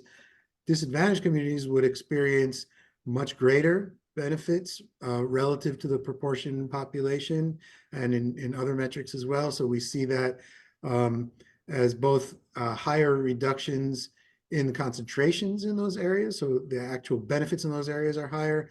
The per capita benefits, when we estimate the value, are higher. For some specific physical effects, we see much greater effects within disadvantaged communities, and that has to do with this combination of both larger reductions in concentrations as well as higher underlying health, existing health conditions that are improving. So the benefits there are greater. Benefits would largely be concentrated in urban areas, so that's where our emissions are and where our populations are. And some of that might be familiar to you from our previous analyses. The vast majority of the benefits are coming from emission reductions in the building sectors and in on-road transportation. And we do have other smaller contributions. I'll mention also that directly obligated industrial facilities, so these are the point sources, the permitted sources, represent a very small proportion of our emissions, and therefore also a very small proportion of the benefits that we're projecting here. Next slide, please. So moving on to the actual physical benefits. What I'm showing here is a snapshot. So this is the 2035 year emissions. These are benefits. These are the annual benefits relative to 2025 achieved by 2035. Per year, we're looking at as I mentioned, some substantial benefits, starting with the premature mortality at the top, 1,500 premature deaths avoided per year, non-fatal heart attacks in the hundreds, and hospitalizations similarly, many other changes in respiratory effects, many lost work days saved, etc. So these are the effects that will be avoided as a result of NYCI. At the top of this table, you're seeing the fraction of the disadvantaged communities population, and this is a statewide picture. We'll get in a moment into other details, but for a moment at the statewide level, if 36% of the population are within DECs, the orange bars are showing you the fraction of those benefits within DECs. So you can see that within DECs, in each of those categories, larger benefits would accrue than their fraction of the population. In some cases, like I mentioned, emergency room visits due to asthma, it's a much larger benefit within disadvantaged communities. And so moving on to some of the more local effects. Next slide, thank you. And I know there's a lot of information on this slide. We're not going to get into every detail, but you'll be able to see these slides later and download them and dig into it yourself. But just to show you, the effect is general throughout the state. It varies somewhat, but overall, as I mentioned, you get some larger effects in those urban areas. But the picture is substantially different, is substantially higher for disadvantaged communities in all of these areas, even in areas where those populations are small. So if we take an example, in New York City, nearly half the population is within disadvantaged communities. More than half of those benefits are for avoided mortality are within those communities, but almost 3/4 of ER visits for asthma are within disadvantaged communities. And the per capita benefit for disadvantaged communities, you can see is substantially higher. And on the other end of that, maybe looking at North Country region, you can see a very small disadvantaged community population there. Nonetheless, a higher relative benefit for avoided mortality, even higher for asthma emergency room visits.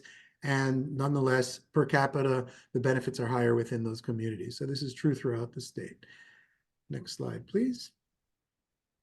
A quick view of the dollar value that we assign to these health benefits.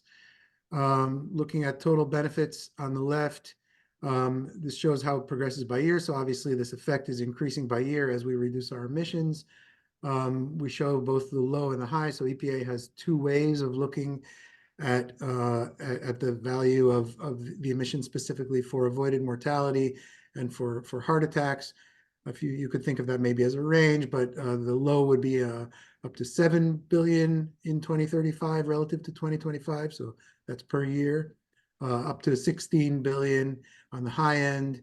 And on the right, taking a look at the per capita benefits by community type. I should have mentioned, sorry, the orange bars are representing the disadvantaged community. So again, that's more than the share of the population in all of those years and in all of those scenarios.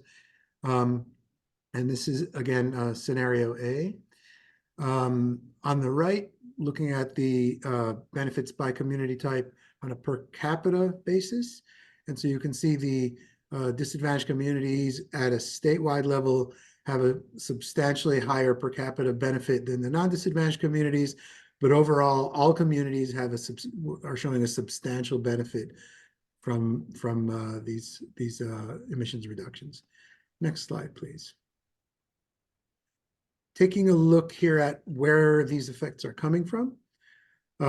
So these three pie charts are showing, again, by community type. So on the left, it's the statewide average. In the middle, the disadvantaged communities. On the right, non-disadvantaged communities.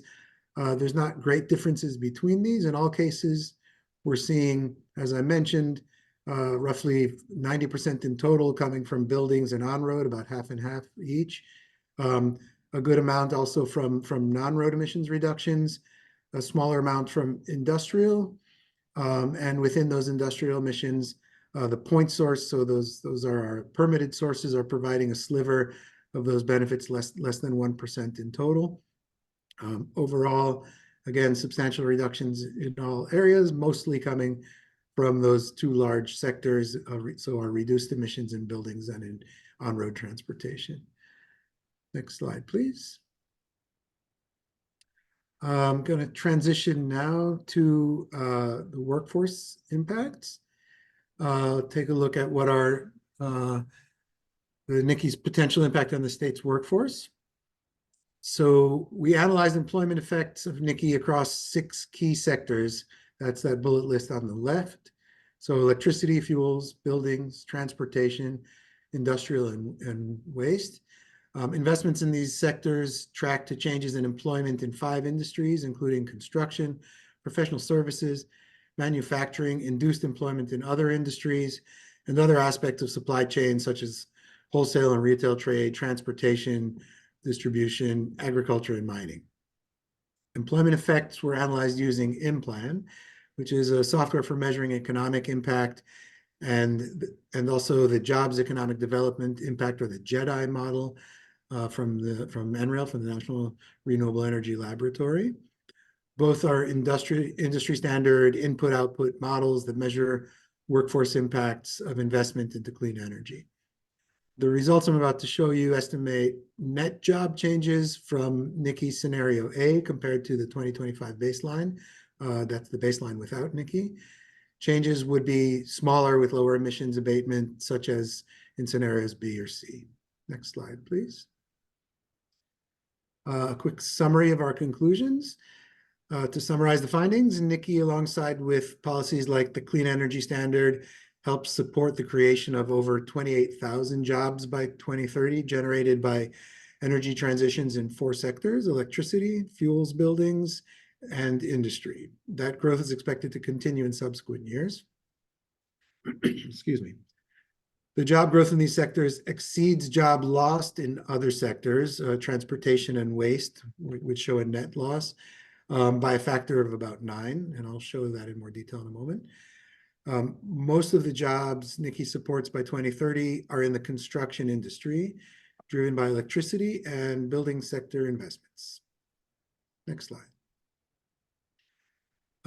So looking at these results, net change in employment by sector and by industry. So providing a visual of some of those key conclusions, we can see how electricity and buildings investments lead the sectoral job gains. On the left, buildings investments encompass jobs in things like efficiency renovations and HVAC, heating, ventilation, and cooling systems, while electricity sector jobs include generation, storage, transmission, distribution, and hydrogen infrastructure. Net losses would be led by transportation, which includes less vehicle maintenance and conventional fueling stations, somewhat offset by gains associated with vehicle charging stations and hydrogen fueling stations. While over half of the jobs created are in construction, our analysis also finds job growth in other sectors, including manufacturing and professional services, as well as other sectors that benefit from increased economic activity created by NYCI. We refer to those as induced jobs. Overall, NYCI is likely to provide net job benefits to the state economy as a whole and in key industries. So that's it for these two secondary analyses. I'm going to pass this back to Vlad now for a look at the implications of obligating electricity sector under NYCI in terms of emissions reductions, costs, and other key aspects. Vlad? Thank you. Thanks so much, Hillel. So yeah, I'm going to talk about some of the work that we carried out in service of understanding the implications of obligating electricity under NYCI.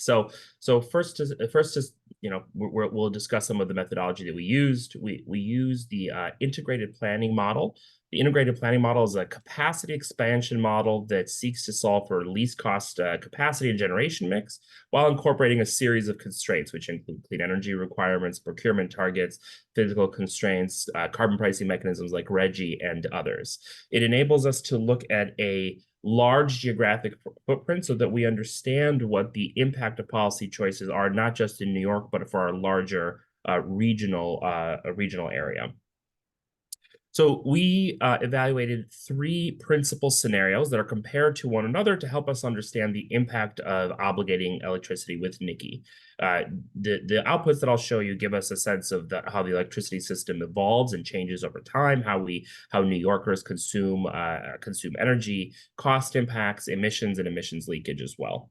So the first of these is an electricity non-obligated scenario. So this is the scenario where we have a series of baseline policies that I'll describe in a minute, but there's no additional NYCI obligation on electricity generation. The second scenario is the next 2 scenarios are electricity obligated scenarios, where we obligate electricity under NYCI. Both of these scenarios treat in-state generation the same way. That is, in-state generation pays the NYCI charge that is a function of their total emissions. The difference between these scenarios is how we treat electricity that is imported into the state of New York. So the first of these scenarios is the average emission factor case. In this case, in-state, as I said, in-state generation is directly obligated, and imports are assigned a border charge that is equal to the annual average emission factor of the region from which that import originates. So this method is aligned with the method with the greenhouse gas accounting methods that we use in New York State's greenhouse gas inventory. The second method is the New York marginal emission factor method. So again, in-state generation is obligated and pays a charge equal to its that is proportionate to its direct emissions. But the imported electricity is obligated with a border charge that is equal to New York's marginal emission factor at the time of import.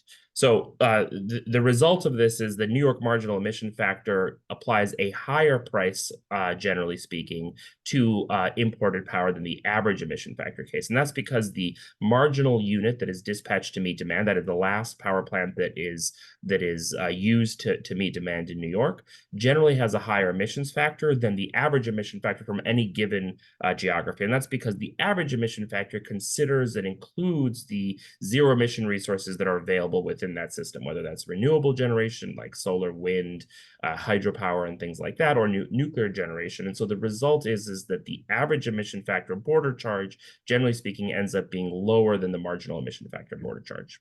Across the 2 obligated cases, we're applying a NYCI charge that is consistent with scenario A. So we would anticipate some different results depending on the allowance price if we use scenarios B or C, but we do think that the dynamics of the application of the obligation of NYCI would be the same, except the differences would be in scale and not type. So this, from our perspective, this approach enables us to understand the dynamics of NYCI obligation, and the actual scale of the change that we see may vary under scenarios B and C or some other different price level that is selected. The next slide is going to describe common assumptions that are the same across all scenarios. So again, the difference between the scenarios is whether NYCI electricity is obligated under NYCI and how that obligation has happened, but all of the other characterizations are the same. Pardon me. So for existing policies in New York, we assume full achievement of Climate Act requirements for the electricity sector. That is the achievement of 70% renewable generation by 2030, and the achievement of 0 by 40, all clean electricity by 2040 is assumed as well. We assume that loads track integration analysis scenario 2. We also assume the same RGGI treatment across all of these cases. That is, the same set of states are covered by RGGI. That state list is included there on the slide. And the RGGI allowance budget trajectory that we used as a proxy representation has the budget trajectory declined to 0 allowances in 2040 and beyond, and has unlimited banking. I do want to emphasize that this was a proxy assumption intended to help us evaluate the impact of NYCI obligation. It does not foreshadow or indicate any RGGI program review outcome or New York's preferences for that outcome. And as mentioned in previous webinars this week, New York and other RGGI states are participating currently in the 3rd RGGI program review, and New York is seeking to align the future of the RGGI program with the requirements of the Climate Act. Lastly, in addition to these other policies that I've described, the scenarios all incorporate IRA, Federal Inflation Reduction Act incentives, and they reflect the achievement of clean energy procurement and portfolio standards across other states as they existed in summer 2023. Okay, so on the next slide, I'll describe first the takeaways that we gathered from the average emission factor case. So the modeling, what we found is that the modeling shows that obligating in-state electricity and applying an average emission factor as a border charge for imported power creates a structural incentive for leaking, and this for leakage, excuse me. And this is because while in-state generation is charged an emissions cost that is a reflection of their particular emissions intensity, the actual emissions they are emitting, imported power does not receive that same treatment. As I sort of described earlier, average emission factors include the average of all resources available within the importing region, including the zero emission resources that already exist there, which means that regardless of what unit may be ramping up to serve incremental demand in New York, we still ascribe this average emission factor to that import. The result increases net imports in New York by about 13 terawatt hours in 2025 compared to the non-obligated case. That declines somewhat by 2035, and we'll talk in a moment about why that is.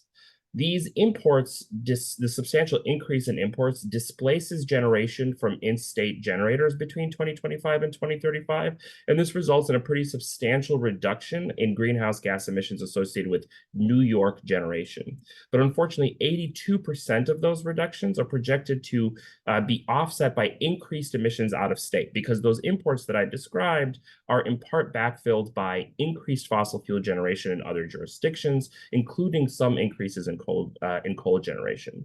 We do see emission reductions being realized later in the period, because we see an acceleration of renewable deployment in New York under NYCI obligation compared to what would happen without NYCI. So what that means is that by 2035, we see an additional 2.4 gigawatts of renewables deployed in New York. Those renewables, those 2.4 gigawatts would have been available and would have been built out by 2040 to comply with the state's 0 by 40 requirement. But the incentive provided by the price signal in NYCI causes those to be pulled forward by some years, and that reduces emissions over the period. Again, though, about 82% of emission savings in the state of New York end up being offset by increases in other jurisdictions. This leads to on the cost side, we see an increase in electricity system costs under obligation. In 2025, that increase is a little bit over $1 billion, and the cost increase falls somewhat by 2030 to $900 million. Of this 2025 increase of $1 billion, 18% of that cost increase accrues to the affordability accounts that were established in the state budget last year. That is the Consumer Climate Action Account and the Industrial Small Business Account. And as a reminder, the legislature required that 1/3 of revenues, NYCI revenues, are dedicated to those two accounts. But because of the structure of electricity markets in New York, only about 18% of the incremental cost accrues to those accounts, and that's something we'll describe in a little bit more detail later. By 2030, as I said, that increase in electricity system cost totals around $900 million, and the share accruing to the affordability accounts is about 16%, so it has declined a little bit. Thank you. On this slide, we're looking at installed capacity, so the resources that exist and are available for New York to use in the years 2025, 2030, and 2035 under the obligated and non-obligated case. So you can see down below, you see bar charts that represent the total installed capacity in each of those years, non-obligated on the left, obligated on the right. On the top, what you see is the difference between obligated versus non-obligated. So the first thing you may notice is that there is that obligation of electricity using the average emission factor does not provide a substantial incentive that would close existing thermal units in the state of New York at a greater rate than we would see in the non-obligated case. So in the non-obligated case, we definitely see closures of thermal units based on existing policy that is on the books, things like RGGI, the Clean Energy Standard, and the like. But obligating electricity under NYCI does not lead to additional incremental closures of thermal energy. We recognize as well that there are long lead times in renewable development, and so the model was not able to select additional renewable builds in the early years. But by 2035, that constraint has evaporated, and so the model pulls forward, as I described, 2.4 gigawatts of additional renewables that would otherwise have waited to be built for 2040. On the next slide, we can see the net result of these changes to the system design on how New Yorkers receive the electricity that they need. So as I said, this approach to obligating electricity creates a structural incentive for resource shuffling. So you can see that across 2025 and 2030, we see substantial reductions in thermal fossil fuel generation in the state of New York. About 13 terawatt-hour reduction in 2025, about a 15 terawatt-hour reduction in 2030. That is backfilled almost entirely, almost entirely by imports from our neighboring regions. Now, that increased generation that happens in our neighboring regions, to a great extent, is fueled by fossil fuel generation. As I mentioned, some of that is even coal. And so the result is that we see this shift from in-state thermal generation to imports in those years. By 2035, as I mentioned on the previous slide, we've built 2.4 gigawatts of additional renewables, and those 2.4 gigawatts produce about 7 terawatt hours of renewable generation, by 2035. And so what's happening now is that you have a 16 terawatt hour reduction in thermal dispatch in the state of New York. You have an about 7 terawatt hour increase in renewable energy generation, and the remaining is still filled by imports, about a 10 terawatt hour increase in imports compared to the non-obligated case. So the next slide wraps this up into sort of an emissions conclusion. So you can see that on the left, the apparent New York State emissions fall substantially as a result of these changes, as a result of shifting in-state generation to imported power. And so there's decent amounts of emission reductions that would show up in our inventory in 2025, 2030, and 2035 under this approach. Over the full 10-year period, we estimate that total emission reductions in New York would fall by 131 million tons. But again, about 108 million tons of those emission reductions would then reemerge in neighboring regions. So that's a leakage rate of about 82% and a sort of global systemic regional emission savings over 10 years of 23 million tons. The next slide gets to the cost issues associated, the cost implications of this conclusion. So revenue to existing fossil fuels generators in New York declines as a result of reduced dispatch, but even though there's a substantial reduction in revenue, there's also higher costs for energy. And so while there is a decline, it is not as marked as the generation decline that we see. We see substantial increases in revenue that flows to existing hydro imports and to existing New York hydro generation, as well as the largest single increase flows to other imports. Other imports, that's the imports that I was talking about that is displacing the in-state generation of fossil fuels. I do want to note that it's likely that for New York hydropower, some of the cost increase represented here is most likely an overestimate, especially in the near term, since some of this power is sold pursuant to existing contracts and not at market prices. But we do think that, broadly speaking, these dynamics accurately reflect what we might expect to happen in this situation.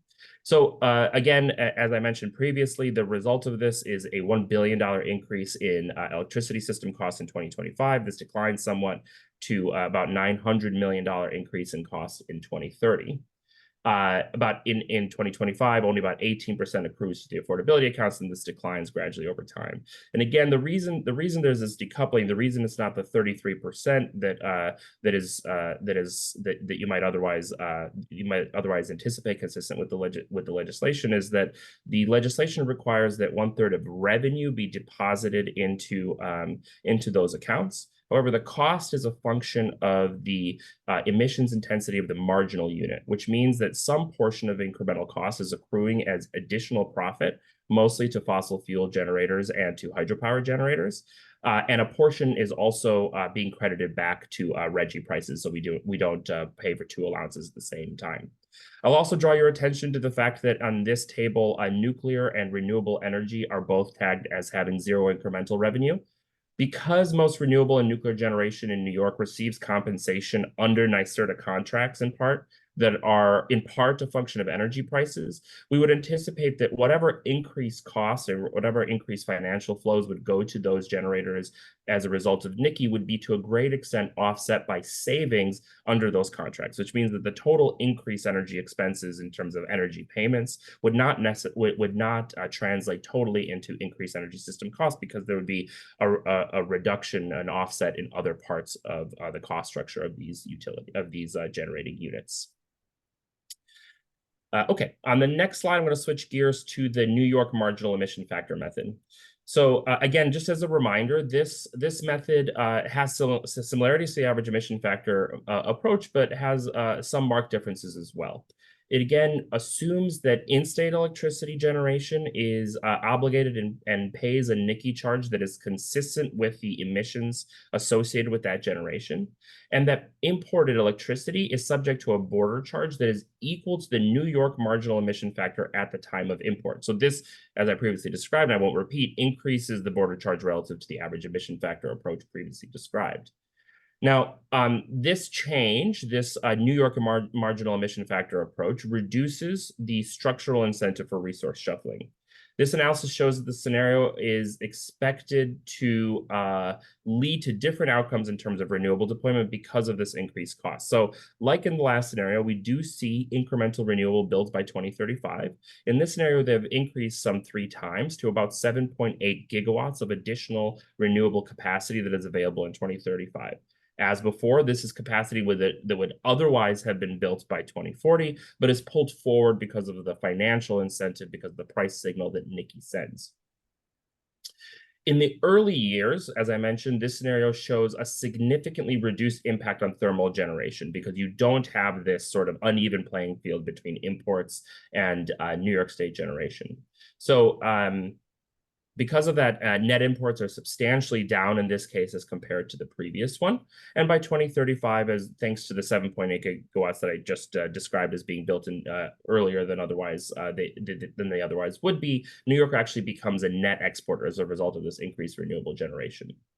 So this obligation approach, again, substantially reduces but does not eliminate the leakage incentive when obligating electricity. In the previous case, the leakage rate was about 82%. In this case, in this scenario, the leakage rate has fallen to 42%, though the total global emission savings in both scenarios are actually end up being pretty comparable. However, electricity costs are higher in this case. In 2025, $1.5 billion is the increase to the electricity system as a result of the generation patterns that I described, and we'll go into more detail in the subsequent slides. And as a result, of course, increased energy costs due to NYCI obligation. Here too, 18% of that increased cost accrues to the affordability accounts. The increase in cost by 2030 climbs to $1.9 billion, with about 15% of that cost increase accruing to the Consumer Climate Action Account and the Industrial Small Business Account, the two affordability accounts included in last year's budget. So moving on to the next slide, want to discuss the installed capacity. So again, this picture does not look terribly different from the average emission factor case. Again, we do not see incremental additional retirements of thermal generation under NYCI obligation, as opposed to what we might anticipate seeing in absence of NYCI obligation in the non-obligated case. In the renewable case, again, for renewable energy in this case, again, because of long lead times in the construction of renewable generation, we don't see new capacity coming online through 2030, but by 2035, we do see increased renewable capacity deployed, and it is a substantial increase, about treble what we saw in the previous case, 7.8 gigawatts. This results in a much different picture, however, on the next slide for the energy, for how energy is generated and consumed in the state of New York.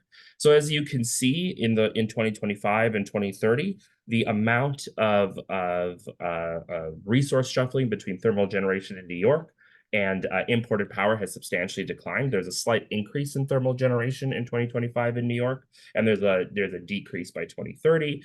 These increases, like in the previous case, are come at the expense of the other. So the 1.4 terawatt hour thermal generation increase in 2025 results in a comparable decrease in thermal generation in imports, in that year. And likewise, you see the same kind of near one-to-one comparison trade-off between those two categories in 2030. By 2035, however, as a result of the 7.8 gigawatts of additional renewable energy that we have deployed by 2035, we see a huge increase in renewable generation in the state of New York. 24 terawatt hour increase in renewable generation in this case compared to the non-obligated case. Thermal generation has now declined by 14 terawatt hours in 2035, and imports have also declined by about 8 terawatt hours. The next slide wraps this up into an emissions picture. So as you can see, because we have a much different, a much lower transformation in how energy is generated and consumed in New York, especially in the early years, you see very low emission reductions under NYCI obligation in 2025. You see some emission reductions start to emerge by 2030, and substantial emission reductions emerging by 2035 associated with that renewable energy deployment that I previously described. New York emissions in this case over the 10-year period are down 47 million tons, and as I recall, it was about 118 million tons in the previous case. So this is a much smaller reduction, but it is a measurable reduction in New York State energy generation, electricity generation emissions in that year. However, 42% of New York's emission reductions are leaked to other jurisdictions, so they reemerge in other jurisdictions. And so the result of that, these are substantially different outcomes, but the net change in emissions ends up being pretty similar across the two cases. In the previous case, the average emissions factor case, it was a 23 million ton 10-year reduction in electricity generation across the region, and in this case, it ended up being a 27 million ton reduction of generation emissions across the region. On the next slide, I want to discuss the cost changes, the cost picture that emerges from this transformation of the electricity system.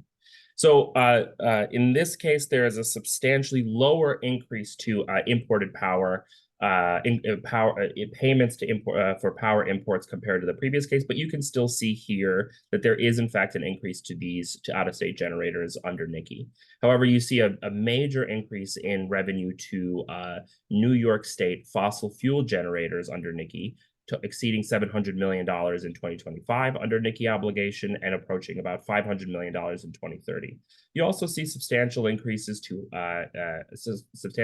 in payments to New York and imported hydro. As before, the New York hydro is likely overstated because of the existing contractual obligations that some portion of that hydro is sold under, but again, the dynamics here are likely representative of what we might actually anticipate happening. As before, nuclear and renewable energy are characterized as not having additional revenue that is associated with associated with the contracts that these generators are benefiting from with NYSERDA, and so whatever cost increase energy payments that would accrue to those generators is offset by reductions in benefits under those contracts. In total, costs increased by $1.5 billion in 2025. They increased by about $1.9 billion in 2030, and as before, the amount of that increased cost that accrues to the affordability accounts is below 20% and decreases over time. So on my final slide, I want to discuss some of the summary conclusions of the total analysis.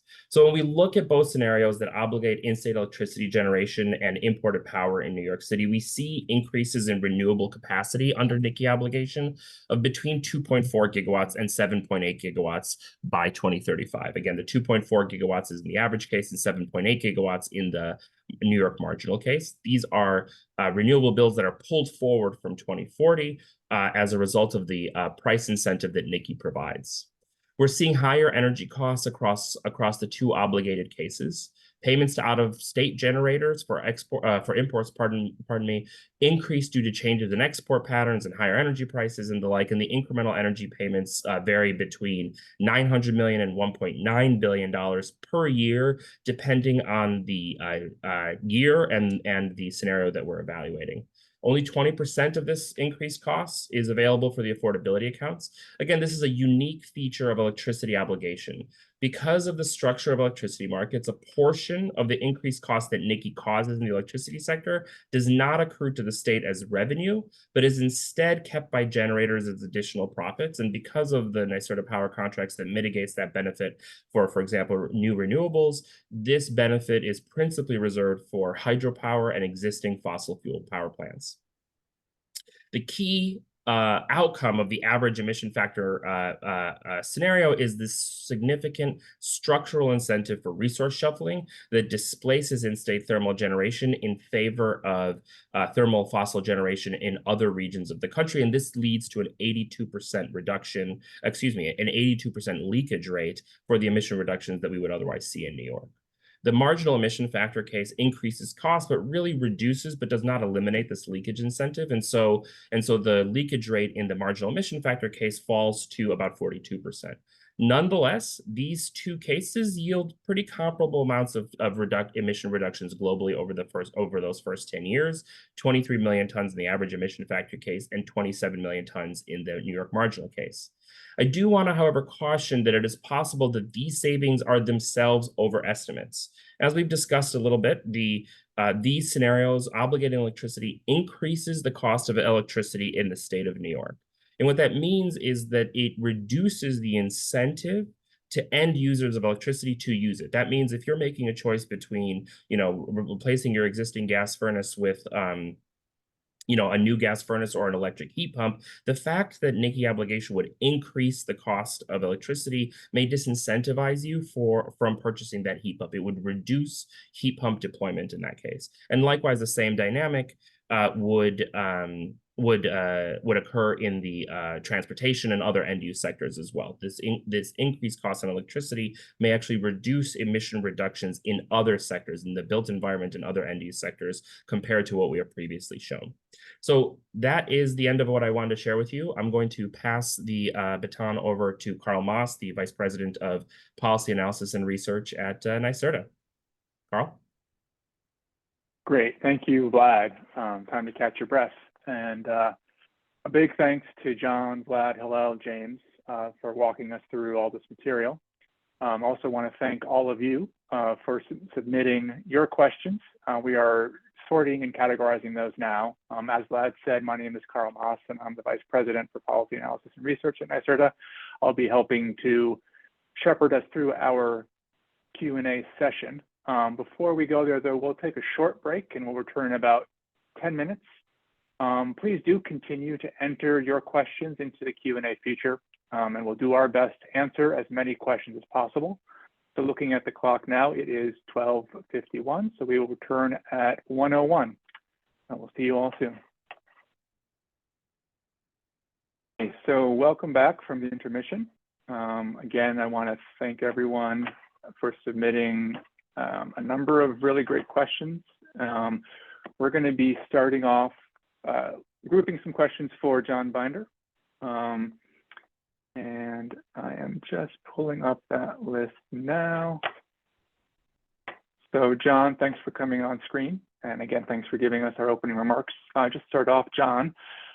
If New York intends to start a formal rulemaking later this year, is January 1st, 2025 still the target date for the implementation?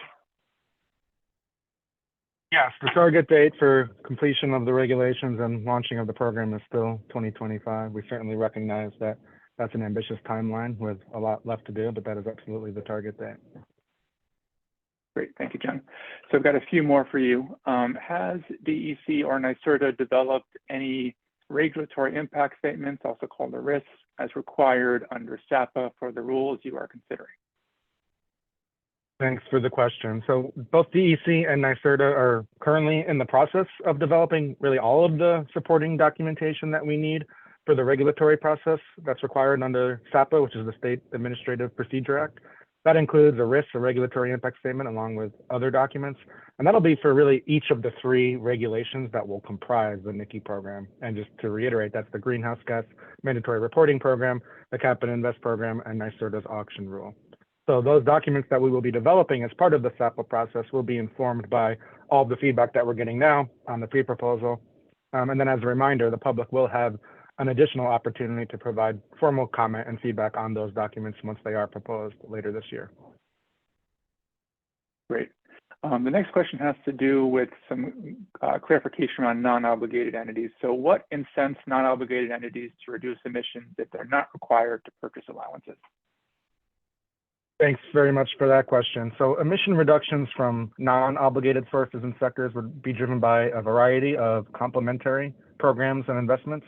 So that might include other regulatory programs, such as sector-specific regulations that DEC is pursuing or has already adopted, along with investments of both NYCI proceeds and other funds. And I think it's important to reiterate that, as I think we explained on the Tuesday overview webinar, this NYCI program is really an essential part of the state's overall portfolio of policies to reduce emissions, but it's not the only program that we will need to implement the Climate Act. We know that we will also need additional complementary policies to ensure that we get to the required level of emission reductions, including from non-obligated entities.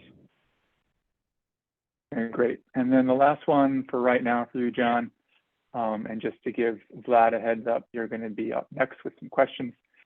This one refers to linkage, which is one of the core principles that we had outlined at the beginning. So if there are price ceilings, does this prevent linkage with other economy-wide programs? Yeah, I mean, as you said, Carl, this is one of the key principles for us, and Governor Hochul has prioritized climate leadership for us from the beginning, and that includes the possibility to link the NYCI program with those of other states and jurisdictions. And as part of this process, we have been extensively analyzing the mechanisms that are in place in other jurisdictions. So we want to make sure we are continuing to consider alignment with the design of our Cap and Invest program and those of others, like, for example, the California and Washington State programs. I will note that both of those programs do have price ceilings. And just as an example, we know that California has a price ceiling. It is currently linked with the Quebec program, which does not. So we are still considering options for linking, but I guess I will acknowledge that future linking would not necessarily occur immediately, right at the beginning of the NYCI program. Okay. Well, thank you, John. We may need to call you back up, but for now, we're going to switch over to Vlad and some of those other substantive parts of the presentation. And so just for general awareness, we have endeavored to try to group questions together. There were some that were overlapping, and so we've tried to push those together into a single question, which then Vlad can speak to. So the first one, Vlad, was specific to slide 15, and I think we had a similar question on a previous webinar, but the graph shows that emissions are slowing, that the rate of reductions are slowing after 2030. Can you explain why? Sure. So slide 15, I believe, shows the trajectory of the allowance budgets that were reflected in the modeling. It's not necessarily exactly the form they will take in the rule, but it does reflect the dynamics that are reflected in the pre-proposal document. The nonlinear cap is intended to provide time for markets and supply chains to adjust to emissions transition to the emissions transition, to ensure that investments facilitated by the program have time to yield emission reductions at sufficient speed. Because we would anticipate that emission reduction requirements really remain ambitious in the years following 2030, the pre-proposal suggests this ramp in can provide affordability and implementability benefits. And we, of course, welcome feedback on this approach and whether it's appropriate at that time. Great. The next one is around a term of art. So does exogenous mean inelastic to price, non-obligated, or something else? Can you help explain what we meant by that term?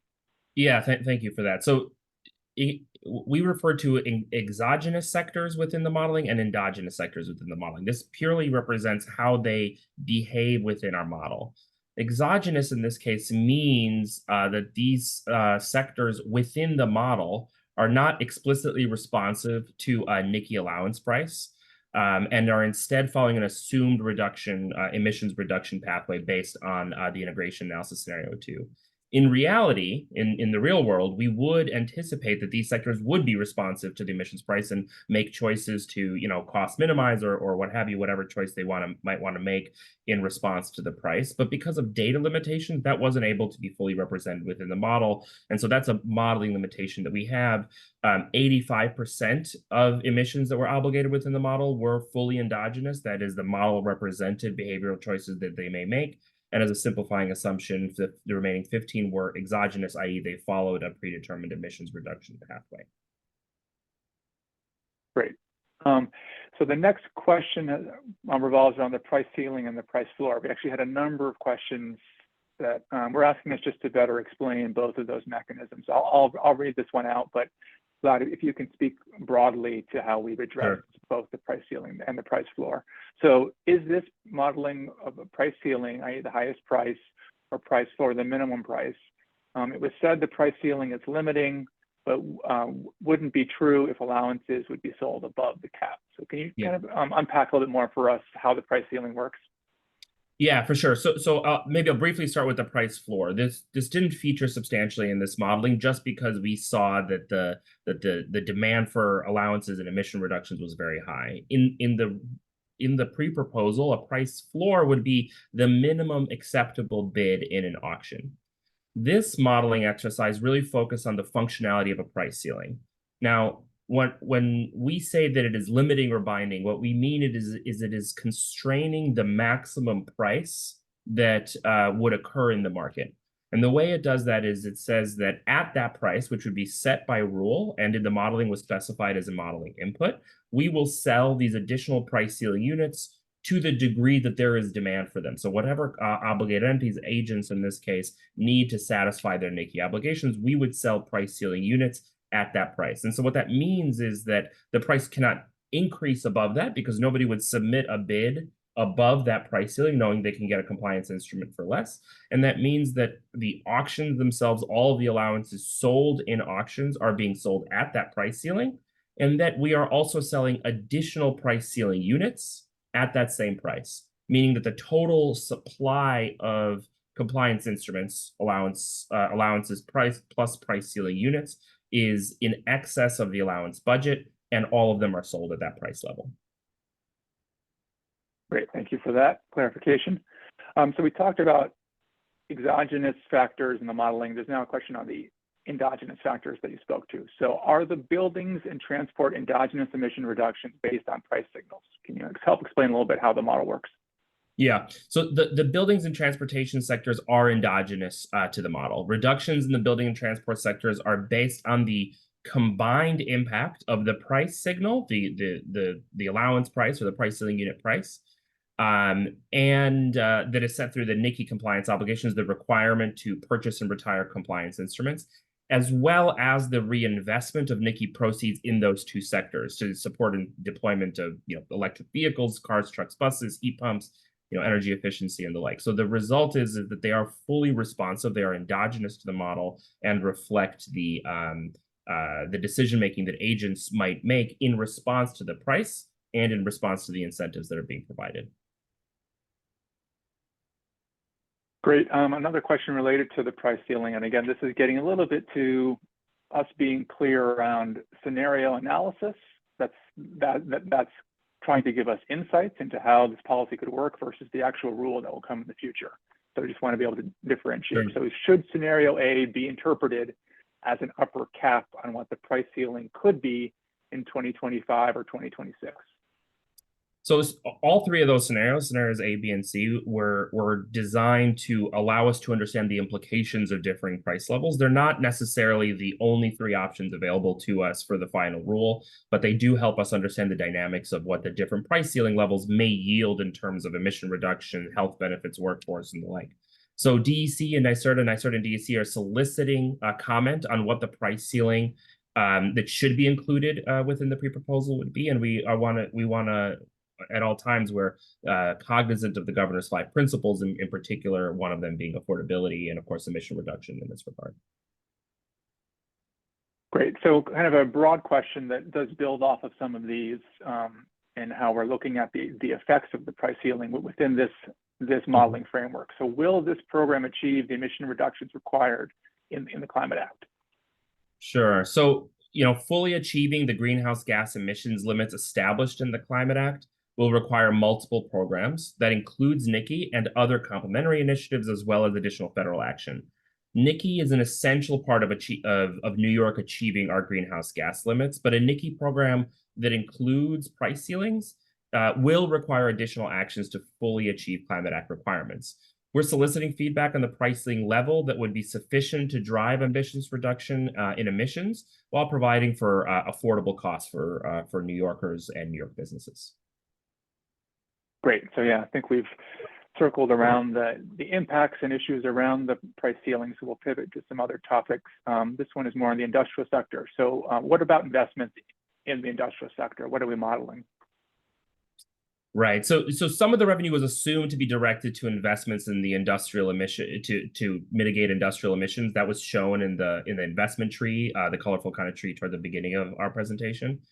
The modeling provides an illustrative case in which some portion of revenue available after investment, after funding affordability measures and administrative costs and things like that, would be available to decarbonization investments across the economy. We were able to focus the modeling work specifically on buildings and transportation. Unfortunately, we're not able to develop an industrial emissions mitigation model that considered the investment side. In reality, as you recall, that investment tree included specific set aside for investment in other sectors, and that would almost certainly include industry, workforce investments, and a variety of other things like that. So there would be investments available for that in the real world. That would be an important part of the program, but unfortunately, we were not able to represent the effects of that within this modeling exercise. Great. And I think I spoke too soon. There was one more price ceiling question. I didn't move up the chart. So this is about the interaction between the price ceiling and the other ways that we're trying to manage the volatility in the prices. So since the price ceilings modeled are binding, does that imply the cost containment reserve prices are exceeded and all the allowances in the cost containment reserves are sold each year? Yeah, so that's correct. That's how it would work again in the real world. This analysis, however, focused specifically on the functionality of the price ceilings, and so the CCR was not included, not represented. Great, thank you. Okay, so shifting gears. When the emission reductions from investment are calculated, do you account for the fact that those reductions are already under the cap and are thus not necessarily additional? So can you speak to the additionality that we've kind of taken as an approach here? Yeah, that's a really insightful question. So we do carefully consider additionality, and unfortunately, sometimes its absence under the cap and invest system alongside other policies on the book. So we know that I described some of the policies that we included in the modeling in the reference case, that some of those are driving emission reductions. It wouldn't be possible in all cases to differentiate between, for example, someone buying an electric vehicle thanks to the Advanced Clean Cars 2 or an incentive funded by NYCI. And so we are pretty careful to to consider which share of emission reduction of investment, is additional and which is not, and realistically represent both of those interactions. Great. Okay, so now a specific question around the assumptions and approach to heat pumps. Did the heat pump installation assumptions include the cost to upgrade the building shell? You speak to the interaction between efficiency and electrification. Sure, yeah, the modeling selects a combination of shell and electrification based on cost and other considerations. So that's an option available to agents within the model. We do see increased efficient shell deployment in our outputs as a result of the combination of the NYCI price and the investments that we see. Great. So now shifting to a couple questions on the household benefits that we covered. First, is the household benefit provided as a tax credit or some other mechanism? Sure. So the modeling doesn't represent a mechanism in this way. However, we did analyze the question of how best to provide this benefit recently and published our initial set of conclusions at the end of December in the Climate Affordability Study. So that report it does not incorporate, full and final design for how the Consumer Climate Action Account benefit would be distributed, but it does make a series of important recommendations that need to be built upon and evolved over the coming year. The chief recommendation is that the bulk of much of the benefit would be delivered via refundable tax credit, and we would need to develop supplementary programs that would be intended to reach, non-tax filers, households that do not file taxes. Our view is that this combination of these two mechanisms together offers the greatest opportunity to reach the greatest share of New Yorkers, but further details will certainly need to be developed in the coming months. Great, yeah, thanks. I'm glad I gave us the opportunity to mention the other study that we published recently. This one in households is more specific to the modeling work. So do the household cost impacts assume that cars and appliances will only be replaced at or near their end of useful life or immediately upon availability of state incentives? Sure. So the household cost impacts component, is based on a representative customer journey, which means that households may adopt those new technologies at various points during the product life cycle. And the customer journey shows that we showed is part of a household impact assessment that is illustrative. What would happen if these changes were made? And so it doesn't specifically address the timing of individual households and when that would happen, but should these changes be made, this would be the change to their kind of cost structure. Overall, however, the market model that we use to sort of show how emissions reductions would happen over time, that model focuses on an equipment replacement on burnout. So essentially reflects a realistic turnover of equipment across the economy. Great. So that's kind of in the phrasing of the question. That's the end of useful life or burnout. Right. Great. Okay. So the next one refers to the investment tree that you spoke to a little bit earlier, and just wanted to understand some of the pieces of that. So could you please expand upon the other decarbonization and workforce allocation of the 63% investment of total revenue? What programs would the 750 million plus 5% fund? Sure. So I do want to emphasize again, this component, the entire investment tree, more or less, is illustrative. So this component is illustrative just as the entire investment tree is illustrative. So that component specifically is not modeled within this analysis, but could support a variety of decarbonization and energy transition activities. So that could include industrial decarbonization, industrial efficiency, industrial electrification, and other measures to reduce emissions from the industrial sector. It could include workforce investments, training for workers and other measures along those lines, and more. Great. Okay, we now have a few questions related to our disadvantaged communities, or DECs. So the first one is the financial impact and health modeling different? Why are DECs or DACs in the health model, but not presented in the financial impact model? Mm-hmm. So the health and household cost impact tools have different resolutions and use different underlying data sets. And the household cost impact analysis it lacks census tract granularity. However, low-income household identification that we use that James described is aligned with the income portion of the DAC criteria. Great. Okay, another one. So did the model assume any cap on emissions for obligated facilities in DACs? Yeah, so this was not included, but the health benefits depicted were realized in absence of this potential additional mechanism. So as Hillel described, there are substantial benefits that accrue to disadvantaged communities that exceed their population fraction, and this is the case across every region of the economy. And so we saw those benefits even without this additional restriction on specific facilities. DEC is soliciting feedback on whether to include this provision, but we're happy to see this substantial benefit to disadvantaged communities even without this measure being included. Okay, so last one for now on disadvantaged communities. So why aren't DAC maps and criteria being used to ID low-income and vulnerable communities?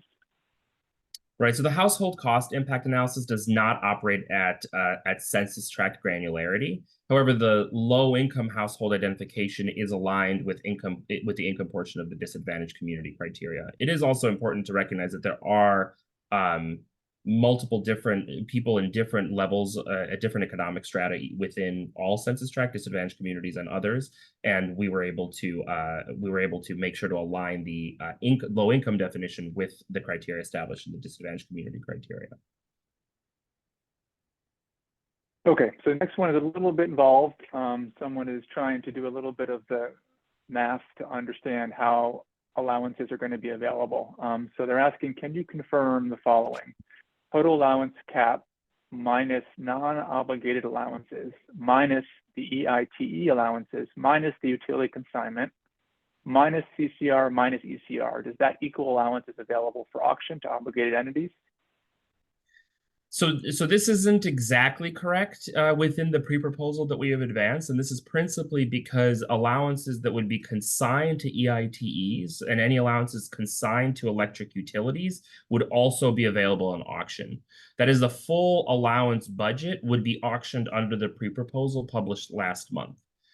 Modeling here is a bit different since we did not include electric utility consignment. Was not represented here because we're soliciting feedback on the scale, the design, et cetera, of that program.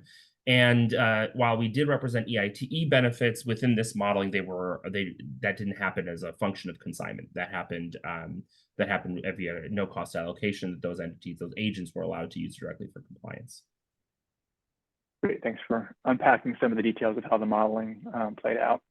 So this one's referring to slide 21. And they're wondering, what does residential market rate refer to? That term of art, how will this money get to customers? Their own question on what that means and how the money would flow. Sure. So residential market rate represents a broader customer segment within the residential sector that is not LMI. So essentially, that is not low and moderate income people that don't meet the income qualification criteria there. Within that sector, within that segment, we would anticipate providing, or I should say, the way it's represented within the model, and certainly the way ultimately programs would be designed will be subject to stakeholder and community input, the legislature and the like. But within the model, it is represented as a sort of an incentive payment to those households. Right, and there was a second part, which how does the revenue from the consignment to utilities fit in? And as you already answered, we aren't modeling the consignment at this point because we're still waiting for feedback and input on that topic. So next question, what is the projected cap in 2025? Can't tell from the slide, looks to be around 350. Yeah, so I do want to just say, as described in the pre-proposal outline and as we sort of briefed yesterday in the webinar, we're taking input on two different methods, a historical method and a projection method to establish the initial cap for 2025. For the purpose of the modeling, we assume that the starting point statewide cap in 2025 is 348 million tons. Okay. So next is a question, again, on the electricity sector, and they were wondering why there are no health benefits from electric generation in this modeling. Yeah, so the analysis included benefits relevant to the scenario analyzed in which electricity was not obligated. As a reminder, that is not a decision that has been made. We're soliciting feedback on that decision, but within that components of the modeling, electricity was not obligated. To design the analysis conservatively, the additional benefits associated with decarbonization and clean energy transition in the electricity sector were not considered. While benefits were not included in the model, the changes in the electricity sector, which would be driven by the clean energy standard, by the impact of RGGI and other efforts, would certainly drive additional health benefits on the order of several percent, which is similar to the fractions that we found in the integration analysis. Okay, so shifting to the jobs analysis, there was someone who was asking were job losses among manufacturers due to higher costs and energy prices calculated? Well, I guess I do want to emphasize that the manufacturing industry, the manufacturing sector in general, sees net growth overall in this analysis. Within the net change, there is, however, some loss from certain subsectors from the vehicle manufacturing subsector, but the loss of the displacement in that subsector is exceeded by growth in other manufacturing sectors. And in general, that is a consistent pattern we found. As a reminder, the sectors that added jobs added 10 times more jobs than the sectors that saw displacement. And that vehicle manufacturing subsector is driven by the shift in the types of vehicles that are being sought and maintained. Okay. That's right. So shifting to the electricity analysis that was done as that side analysis, how does the obligated electricity scenario address interaction with RGGI, with the Regional Greenhouse Gas Initiative? Is it additional to RGGI? So the analysis assumes that NYCI obligations are additional to RGGI, but that it credits RGGI allowance payments toward those obligations. So you're not paying both full freight on the in the modeling. You're not paying full freight on the RGGI allowance and on the NYCI allowance. You're essentially paying the higher of the two.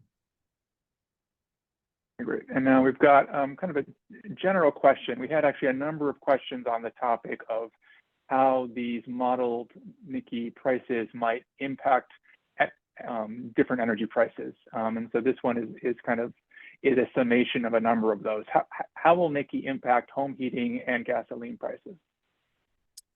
Sure. So heating fuel prices could increase by 7 to 11% per therm for natural gas and 4 to 7% per gallon of fuel oil in 2025, depending on the allowance price, and that's based on today's current prices for those fuels.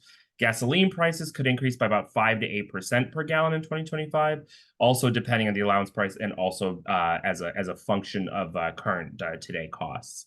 However, I do want to emphasize that preliminary analysis has found that millions of households can break even or even benefit financially under NYCI as a result of the Consumer Climate Action Account that was included in last year's budget. So while there would be those upfront costs, some of those would be offset by the benefit of the Consumer Climate Action Account. Other households would see the bulk of their energy cost increases offset by this benefit as well. So while more work is needed to design this important benefit, analysis found that an average middle-income household could expect to see Consumer Climate Action Account benefit payments ranging from about $150 to $275 per year, again, depending on the allowance price ceiling that would be selected. Okay, and then two more questions related to electricity modeling.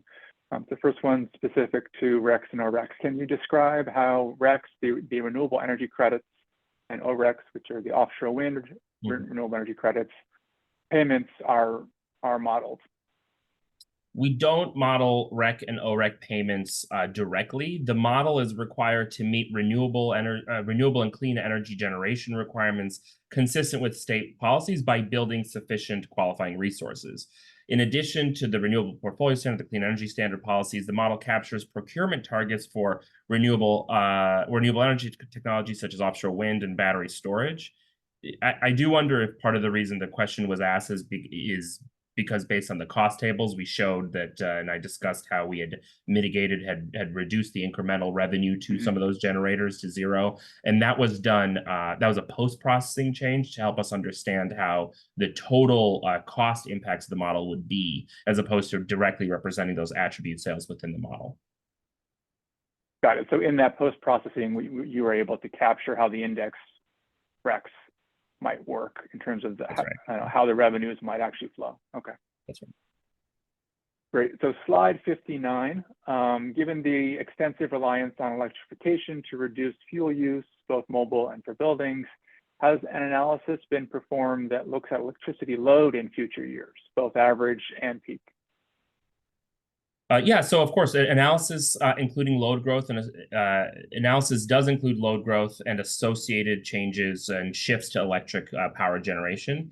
The electricity analysis that we use today applied load growth from the scoping plan integration analysis scenario 2, which does include changes to energy generation and peak load. Great. Well, thank you for all of that, Vlad. We're going to give you a break, and I'll ask John Binder to come back on screen. We've got a few questions that have come in that we've sorted through. So John, thanks for coming back on.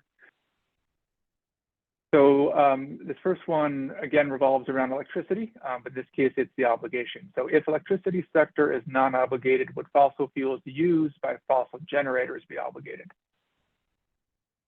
So as described in the pre-proposal outline and as discussed on yesterday's webinar, we would anticipate that emissions associated with fossil fuels that are provided to non-obligated sources could themselves be obligated at the point of the fuel supplier.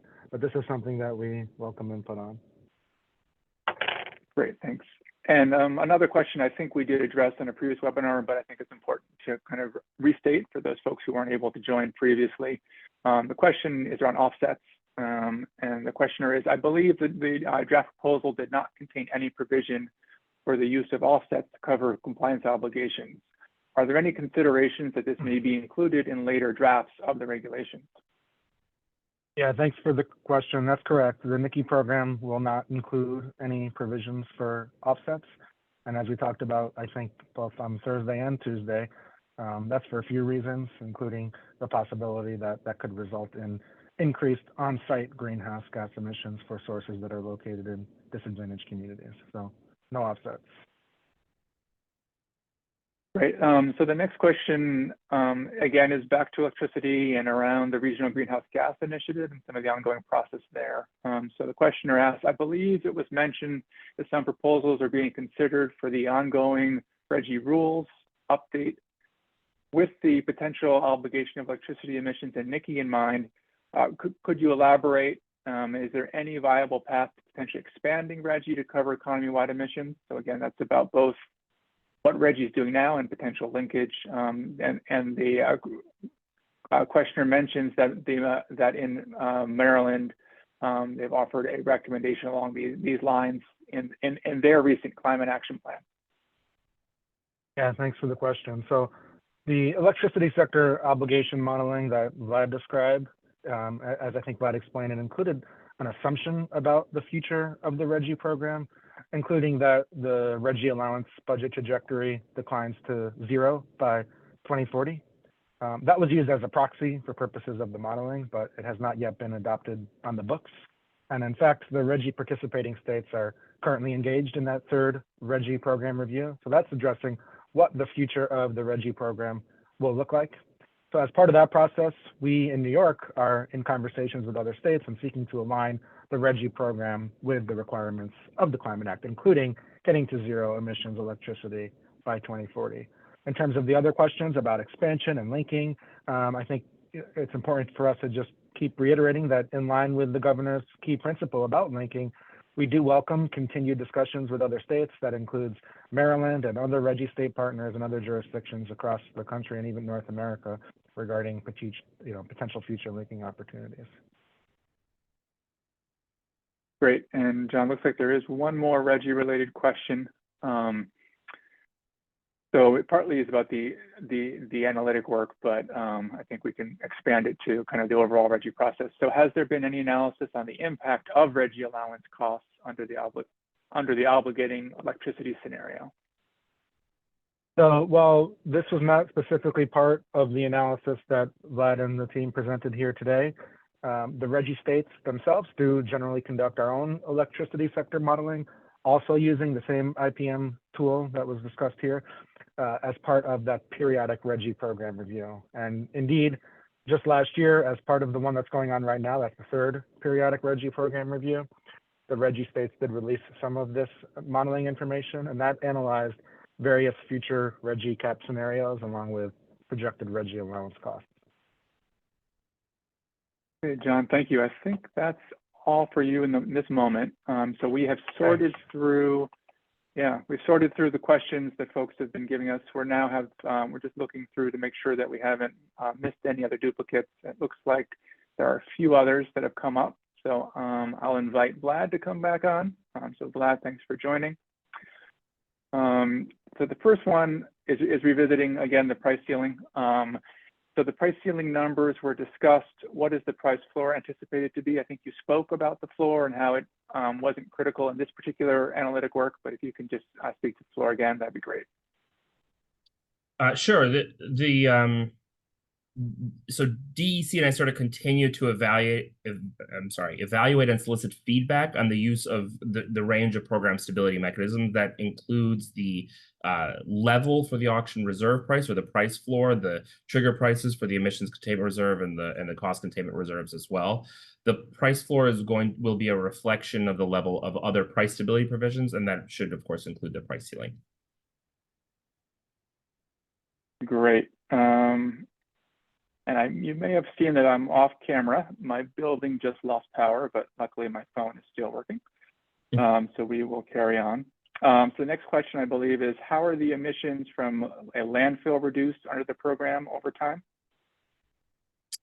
Sure. So the NYCI allowance price incentivizes landfill operators to increase landfill gas capture rates. The model assumes partial decrease due to this kind of gas capture and partial decrease assumed exogenously due to complementary policies that reduced waste generation upstream.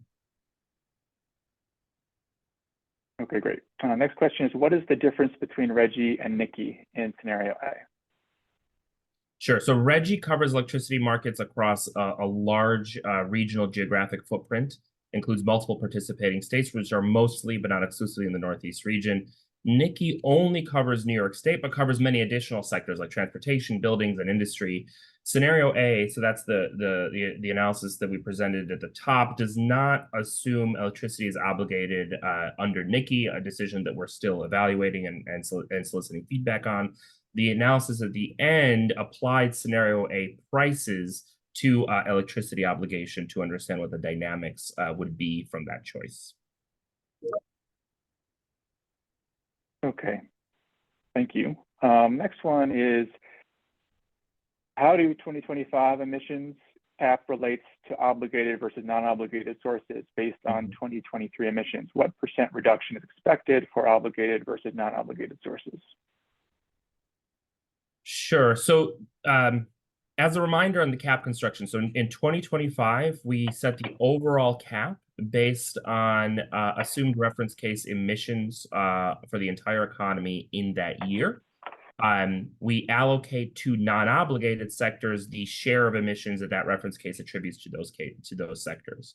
By 2030, the allowance budget, the emissions cap is equal to the CLCPA statutory obligations and the amount of emissions that we're assuming for the non-obligated sectors in that year is equal to the scenario 2 emissions for non-obligated emissions. The scenario 2 is obviously, as you know, consistent with the Climate Act obligation. So we use that as a proxy to represent how transition is happening in non-obligated sectors.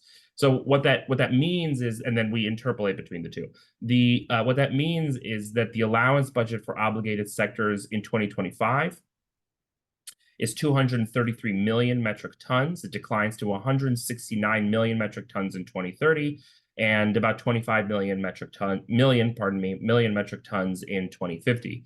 So for the non-obligated sectors, 2025, we assume 115 million metric tons, assumed to be declining to 74 million metric tons in 2030, and declining to 34 million metric tons in 2050. Great. And looks like power return, so I'm back in the video. Looks like the next question is, does the electricity sector modeling assume that fossil fuel prices stay even across 2035? Oh, I see. So fossil fuel prices are not considered static and are based on the Energy Information Administration, EIA's annual energy outlook prices from the 2023 release of the AEO. Okay, great. And then I think I've got one here on waste. So why are emissions reductions in the waste sector not modeled nor potential for investment in sustainable waste management with NYCI revenues? Sure. So emission reductions in the waste sector are included in the modeling. The analysis on reinvestment of NYCI revenue was illustrative and not a reflection of how NYSERDA and DEC would propose to use NYCI revenue. So the questioner is right that within the model we didn't reflect investment in the waste sector, but that's certainly welcome feedback and would likely be a part of any future investment plan. Okay, the next question is on leakage. So what is the leakage in emissions caused by manufacturers leaving the state due to higher energy prices and operating in other states and countries with less stringent environmental regulations? So I guess they're asking, is that true? So the leakage explored in today's webinar concerned projected leakage in the electricity sector that may result from obligating the sector under NYCI, in addition to existing policy requirements that are already on the books, things like RGGI or a characterization of RGGI, Clean Energy Standard, and the like. DEC and NYSERDA are considering numerous policies to reduce higher costs for industrial facilities and to mitigate potential industrial emissions leakage, including consigned no-cost allowances to these EITE facilities, electricity sector consignment that would be the proceeds from which would be used to the benefit of ratepayers, and a fund that was included in the state budget last year, the Industrial Small Business Climate Action Account, that would be used to offset additional costs for small industrial customers due to NYCI. Great. Yeah. So thanks for clarifying what was analyzed versus the broader policy. So one of our audience members says that from recent meetings with state agencies that there's almost no buildings will need to purchase allowances. Is this not the case? So they're asking about building owners and their obligations. Sure. So building sector obligations under NYCI will generally fall language upstream to distributors of heating fuels rather than building owners. So as you recall from yesterday's webinar, and you can find the specific language within the pre-proposal. Even with within those sectors that are obligated, residential and commercial sectors included, there will be thresholds for obligation, meaning that entities that don't meet that threshold won't have a direct obligation, but very often their fuel supplier may. So for a building owner to have direct compliance obligation, they would need to reach the requisite stationary source emissions threshold, which the overwhelming majority of buildings would not themselves reach. So the building owner is not likely to have a compliance obligation, but the entity providing fuel to that building owner may. Great. So I think that's it for you, for Vlad, for right now. So we're going to pause for a moment and just take stock of questions and see if there's any more that have come in that are not duplicative. So I'm just looking through the list here. Looks like we may have one more for you, Vlad, that is different. And then that may be it. So this one refers to some interactions with New York City's local laws. So thanks for coming back on. So in your modeling of the effect of NYCI on building emissions, do you have quantitative estimates of the emissions reductions due to New York City's Local Law 97 as a percentage of overall New York State emissions from the building sector? Yeah, that's a good question. So we do not have a quantitative estimate of the impact of LL 97 alone. We do represent LL 97 state codes on new construction in our updated reference case. We further assume that buildings subject to LL 97 are eligible to receive NYCI funds for compliance. So actions that a building owner may take to comply with LL 97 would certainly reduce their costs under NYCI and vice versa. So LL 97 is built into the modeling, but not as an extractable single policy that we can provide figures for. Great. Okay, Vlad. So I think that was the last one. So again, thank you, and also thank John Binder for joining today. So that's going to close out our Q&A session. Again, I want to thank everyone for taking the time to join us and for submitting all those questions. I think it looks like another one just came in. If you want, no, late breaking question. Midstream on your farewell. Okay. Sorry. All right, one last one. Oh, two more maybe. All right. Thank you. So we'll get these last two, and then I think we'll wrap. So thanks for coming back, Vlad. First one is, how are the CO2e, so the CO2 equivalent emissions of marginal versus average emission factors being determined? The NYSO, the New York Independent System Operator, has stated that they are just doing CO2 at this point for the regional recent average and marginal factor calculation updates. So the question is wondering about how the modeling approach is going, and in the context of the fact that the NYSO also has data that they're publishing. Right, understood. So the CO2e, the CO2 equivalents that we use within the modeling, and is calculated based on procedures defined for use in New York's greenhouse gas inventory. For the application of NYCI compliance obligations, all emissions across all sectors would be in units of CO2e per the Climate Act definitions. The effect of RGGI within the modeling follows RGGI definitions for RGGI allowances, which, as folks may know, diverges from New York State accounting under the Climate Act. But within this modeling, we faithfully represented the Climate Act accounting practices. Great. And then truly the last one, and this is a great one to close out our questions, which is, when will the analysis report and supporting documentation be published? Sure, yeah, we're looking forward to publishing additional materials involving the analysis and supporting documentation that would be posted on the NYCI website in the coming weeks. Great. Okay, so with that, I will thank you again, Vlad, and thank you, John. And again, thank everyone for submitting all the questions. It's been a really great session. At this point, it's my pleasure to turn over the mic to Joe Berman, our Senior Advisor for Strategic Partnerships at NYSERDA, and he'll close us out with our next steps. Thanks for joining us, Joe. Thanks so much, Carl. Can you hear me okay? Loud and clear, thanks. Excellent. All right, wonderful. So good afternoon, everyone. And for those of you who don't know me, my name is Joe Berman, and I am the Senior Advisor for Strategic Partnerships for NYSERDA. This brings us to the end of what we wanted to present here today. And on behalf of the NYCI team, I'd like to thank you again for attending today's webinar. This was the third and last webinar in the series for the second stage of pre-proposal stakeholder engagement. This event is added to the series of 9 webinars and events that were conducted under the first stage of outreach since June of 2023 to outline potential elements of New York's Cap and Invest program and identify specific areas where stakeholder feedback would be especially valuable.